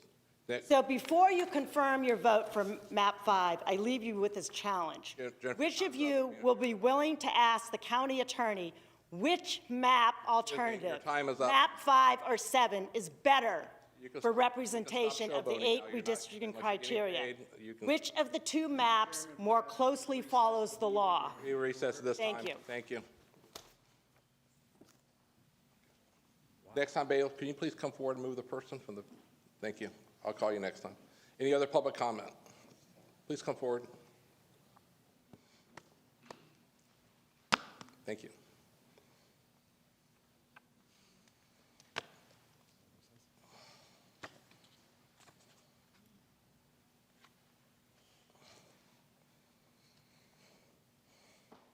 Good morning, Commissioners. My name is Carolyn Norris. We've met before. I wish to first echo the sentiments of my colleagues to have you provide a rationale as to how you arrived at MAP 5.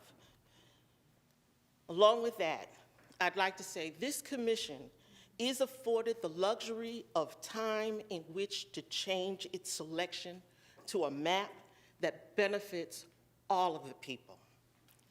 Don't make gerrymandering a willful or acceptable practice in Lee County. Thank you. Thank you. Any other public comment? Okay, we'll close public comment, come back to the board for discussion. For a motion, please. Mr. Chairman? Yes, sir. I may just offer a few comments. With all due respect, today was not meant to be, nor should be interpreted as being a replay of November 2nd. November 2nd was your decision day. You may want to go over what we're actually here for today, yes. Thank you. November 2nd was your decision day to recommend a map. You did that. You stated as part of your motion the reasons for your motion. That action on November 2nd was for county staff to lawfully advertise MAP 5 as the alternative for consideration for today. That was done. MAP 5 is the only map on the table for consideration today. Interestingly, amongst the speakers, and I hesitate to do this, but I simply do it to point out inconsistencies in the potential argument. The last speaker accused you of not placing reasons for your motion on the record. A previous speaker said that I apologize. The last speaker said that you placed your reasons on the record but were not acceptable. A previous speaker indicated that you did not place your reasons on the record. You absolutely did as part of that motion. Today is the next step in the process, which is to lawfully adopt this map so that we can move on to the final step, which will be December 7th. MAP 5 is the only map before you for consideration today. Thank you. Any discussion from the board? Sure, I'll start. First and foremost, I was the chair of this meeting. I was asked by one person to keep a map up for the entire group here. And I said no. For the reason is that we represent all people, and not everyone just wanted map 7. The majority of emails that were sent to us asked for map 5. Whether people like change or they don't, I represent democracy. I've been in office for 15 years, and what I clearly indicated through the process is I think there's a vast difference between redistricting and single-member districts. I then also alluded to the fact that I came from Sanibel, a population that only votes of about 3,000 people. I ran countywide, and to get elected countywide, I had to go out and talk to all 700,000 people throughout the county. That's how you get elected to office. You do that. I also had indicated through the process it took an awful lot of people to get to understand who you were, what you were. I've also been called racist more times than I'd like to think about. I've also been called white, privileged, and with a silver spoon. Nobody knows where I came from, what I did. I was on welfare, I was on food stamps, I came from myself. I brought myself up. I've worked for 15 years in government, and I've done it in a very voluntary way. I continue to make sure I be part of this community. Hunger is something I more than understand. I was hungry for a long time. My entire net paycheck goes to community cooperative to feed the poor. I've never been in public office for my own ability, nor to have higher aspirations in office. As far as this is concerned, what I indicated with Commissioner Hammond is the population growth we're going through was very, very noticeable, and his map 7 doesn't address the population growth we're going to go through. And yes, democracy is tough, because at the end of the day, in 15 years, I make decisions that some people like and others don't. But those are the reasons for doing so. Advisory committees were another issue that I addressed in my comments. 4 of 67 counties have done advisory committees. The majority of the counties have not. So certainly didn't think there was adequate time. We have advertised this. We've gone through the process. We've had meetings. We've been going on this initial process that started in August. Now here we are. With that in mind, those are the reasons that I actually articulated before. I'm certainly offensive and offended by the fact that people call me racist.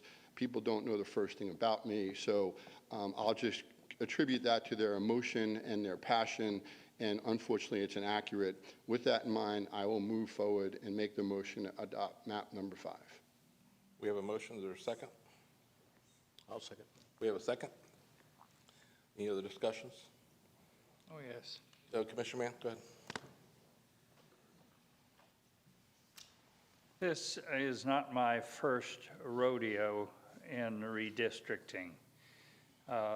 Many of you know that in my previous life I served in the Florida legislature, and I served far enough back at a time when the legislature was dominated by the Democrats, of which I was one. And we went through a redistricting that is required of the legislature. It's required of all of us after the census comes in. I was a senior member of the legislature at the time, and I was able to sit in on some of the top meetings, both in the sunshine and out of the sunshine, and the legislature does not require itself to do anything, hardly, in the sunshine, such as we are. So I watched my Democratic Party at the time manipulate the process to their benefit. And it was so clear to me what was going on. And they had the majority vote in both the House and the Senate at the time. And the product that came out, strangely enough, coincidentally, seemed to favor in many close calls the Democratic Party. And they maintained that majority control for a number of years thereafter. I have for the last, 15, 18 years been a Republican. And I, as a student of government, I majored in poli-sci, which I told my kids I wouldn't allow them to, I wouldn't pay for their college if they didn't find something else to major in. But I understand politics, and I've been a student of it. And I understand the Constitution, and I have observed my Republican Party do everything that I used to observe the Democratic Party do when they were in charge. A great disappointment in my participation in government for much of the last 40 years was to observe redistricting and the manipulation of the process by both parties.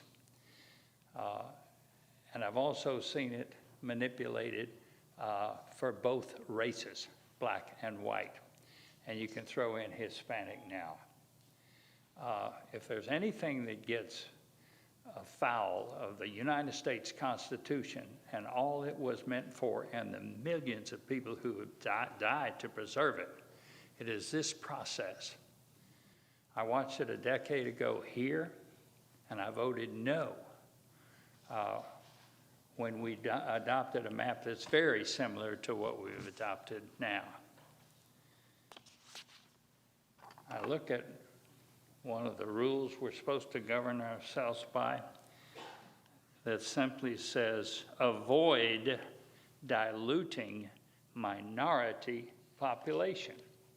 Now, I'm not a lawyer with all your degrees. I'm not a retired judge, but I am fairly familiar with the English language. Now, how hard can this be? Diluting minority population. How can that be so hard to understand? And if you take the Dunbar community and you put it across the river, in Cape Coral, is there any more clear example of diluting a minority population?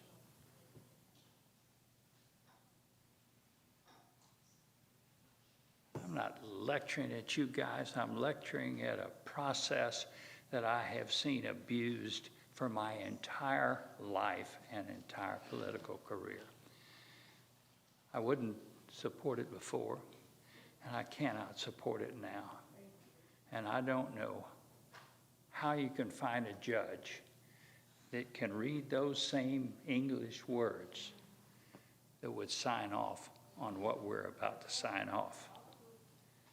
And please, no clapping or groaning or anything like that. But that's all I have to say. It won't surprise you that I vote no again. Maybe I can ask the county attorney. So we're sort of defining the words diluting. Again, we talked about this over the last 4 months on the map whole process. Does any of these maps dilute any votes since we're county-wide elections? And please, I'm not sure, I know how you would respond to that if it was sitting before a judge. The current process, it's not, I know if they want that goal in the day, I know I've been told they want us to change it so they can go to single-member districts to help the Democratic Party. I get that, and Commissioner Mann, thank you for telling us the history of that. But at the end of the day, I consciously cannot gerrymander a map to help the Democratic Party in case there's single-member districts in the future. I can't do that. But currently, that we're approving today, is it diluting one vote since we're county-wide elections, partisan elections, these maps? No, sir. And I guess I had hoped to not have to give my same speech for what would be, I believe, the 5th time. But if the board's so inclined, again, just a reminder, this is redistricting. This is not a discussion of a possible conversion from at-large elections to single-member districts. All individuals in the county will have the continued right to vote for all 5 county commissioners. Any candidate in the county will have the obligation to run county-wide. County-wide. Okay. And when I had these conversations with people from the DNC and explained to them that actually, if you actually look at your voter base in Pondella and Hancock and North Fort Myers, they actually have more than they do in Whiskey Creek, in Town and River, and Fiddlesticks. I'm not really sure. I'm not sure still from geographically, because I think they realize that now. Maybe that's not why they're here today. Is they see the numbers in that current district, the District 4 is. Their numbers actually are better, not by population. They're looking at demographic, other than the NAACP one that went out to Lehigh, the gerrymandered one there, that actually picked up more Democrat voters along the 82 corridor. I get that. But, I mean, that was their message to me, was they were just trying to create a district. So when they go to single-member districts, which they're not going to go to single-member districts, they would have a district that was majority Democrats if that happened over the next 10 years. And your legal opinion, given... Mr. I'm not, sir, I'm talking to the county attorney. ...that your decision will last for 10 years. So, county attorney? There's a substantial chance Once again, if we cannot regain order, perhaps At-large a, voting will be outlawed. Thank you, Judge, you're out of order. Always wanted to say that, thank you. So anyway. that felt kind of good. So anyway, so that's, I mean, understand that's what they always told over the last month. They were trying to create for the racial justice group so they could create a Democrat. But actually, those numbers, they don't really, they must not have done a good count north because they actually have more numbers there than they did if they went south to the other communities. But that would be gerrymandering, and we're not legally bound to create a district for that reason, correct? Correct. And Commissioners, bottom line, as you sit here today with at-large elections, every individual has the right to vote across all district boundaries. Redistricting will play a much greater role in the future of Lee County if ever the county would convert to single-member districts. Which would still be a partisan election with the base of 160,000 people per district. That's correct. Okay, great, thank you. Mr. Chairman, Yes, sir. and I certainly would, I can't wait to hear what you've got to say, but I've just got to wade in here and suggest that all of the guidelines that you gave us, Counselor, including the diluted gerrymandered districts, including that, what we have, 8 or 9 of them that we were lectured at every meeting by you that these are the goals that we're trying to work under to make this fair and to pass later challenges. We might as well, based on what you're saying about at-large versus single-member district, ignore that entire sheet. What good was any of it if it made no difference in this process? I hope to hear these little thoughts reappear in a court case somewhere sometime soon. I'm sorry, thank you. Either commission, comment? Just, Mr. Chairman, you know, I think I eloquently laid out how I felt about the issue and why I created the map that I did at the last hearing, and I will stand on those comments. And I'll only add this, that I do continue to disagree with the way District 4 is shaped. I disagree with the splitting of Fort Myers. I disagree with the fact that it does not follow prominent physical features as well. So I'm not going to support the motion today that's on the floor. But I want to also put on the record that while I'm not supporting the motion today, if District 4 remains configured the way that it appears it will be, I am here to be your public servant and your district commissioner. And so don't feel like you can't come talk to me because I am happy to serve. I'm happy to serve all of Lee County. We are elected at large. And so anyone from, you know, Bonita Springs to Cape Coral or Pine Island to Lehigh Acres, feel free to reach out. We're here. I'm here to serve. So. Thank you, and I wish you've been a great leader in that district, and you've done an amazing job in that area, so I hope they reach out to you. Thank you. Any other comments? Mr. Sinelli. Young lady before used 3 words, fair, just, and compassionate, and I listened to those. And that's what I really based, you know, my decision on before. Like, treat everyone equal, regardless of color, ethnicity, so on and so forth. That's the basic guidance that I had. Even with that, I've been, by a few, been called and judged, interestingly, over the last few weeks. Do I take offense to that? No. People are willing to express themselves however they like. But I do get upset when I hear people say that I've got white privilege. I didn't come from white privilege. We came from very modest means. And the only thing that I had was the opportunity to work hard and work with other people and create my own opportunity. That's the only opportunity that I had. And I feel very comfortable with my decision. Thank you. The time we're going to call for, we have a motion and a second. Is there any objection to the vote? I object. Aye. Motion carries 3-2. Thank you. Next item on the agenda, we have walk-on carry-over items. We have none. We have commissioner items. Commissioner Mann, do you have a commissioner item? An appointment. Commissioner Hammond, do you have a commissioner item? No items today. Mr. Raines. I do. I have two. One, I wanted to give you all an update on the LOSUM process, which has been dragged out for quite some time. We went through 4,000 models, got it down to 707 models. We're now down to 8. And the court, the PDT called today between 3 and 5 will select one of the 8. That's our belief, and that's what they've led us to believe. We believe the Caloosahatchee as well as the St. Lucie will benefit from this. It'll be an improvement from Laws 2008, and we await their decision.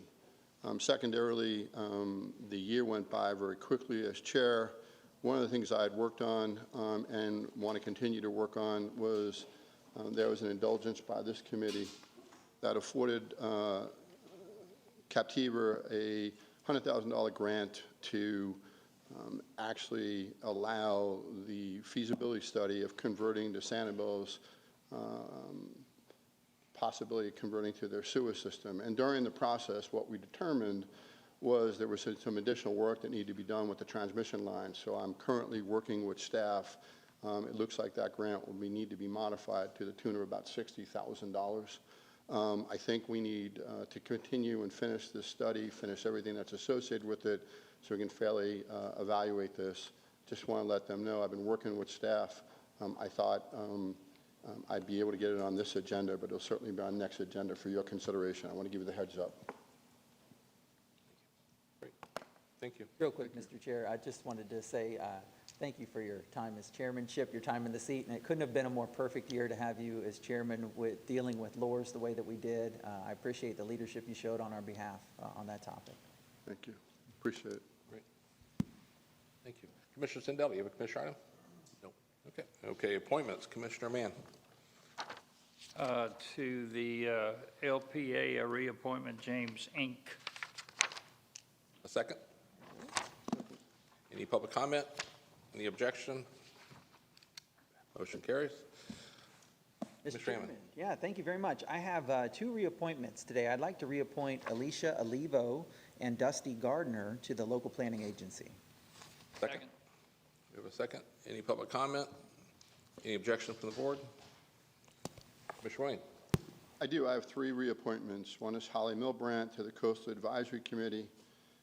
Second is Don Schrotenberg to the local planning agency, and Mark Messinglink to the Gasparini Island Municipal Service Benefit Unit. Second. Second. Any public comment? Any objection from the board? Passes. Good. Commissioner Sindelli, you have some. Mr. Chairman, I have 1 reappointment, Stan Stouter to the local planning agency. Second. A second. Any public comment on Stan? Any objection? No objection. Motion carries. I have a few, and I'm going to need a motion and a second. So I have new Carl Baxter to the Community Action Agency District. Carl's here this morning. Thank you, Carl, for being here and volunteering. Reappointment of Ray Blacksmith to the local LPA. Reappointment of Henry Zuba. He's here also, LPA. And then a new one for Eileen Brassett for the Well Construction Advisory Board. So moved. I'll second it. Any public comment? Any objection? No objection. Motion is carried. Great. Thank you. County manager items. Thank you, Mr. Dave, Chair. thank you. We missed Roger today. Thank you, Mr. Chair. You've done a great job, though. Thanks for being here. Thank you.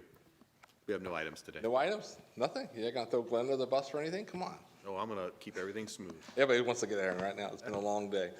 County attorney, any words of wisdom? Mr. Chairman, just a reminder that you have a public hearing this evening at 5 p.m. in these chambers. Great. We'll just stay here till then. Okay. Okay, next we have public matters concerned citizens. We have public comment on items that were not on the agenda. We have a few this morning. We have Ron Endenfield. Is Ron still? Yep, he's still here.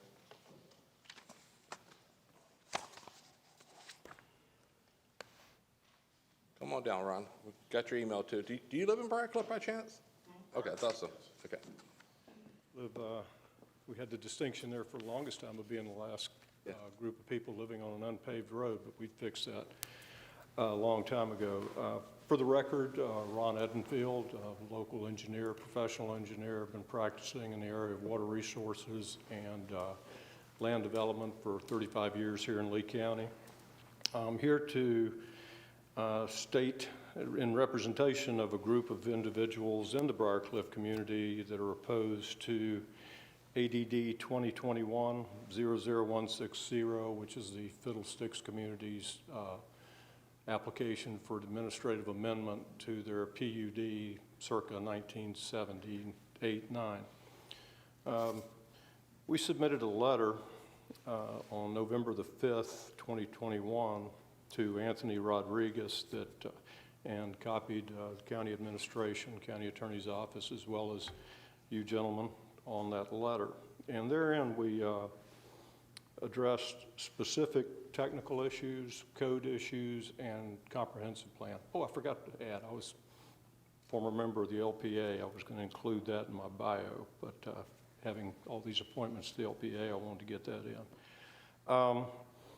In our letter, we provided some substantial evidence with respect to specific codes that this application was inconsistent with, and seeking to get this to be moved to a public hearing process where that at least the individuals and the folks of Briarcliff would be able to come in and rebut and refute some of the claims made by the applicant.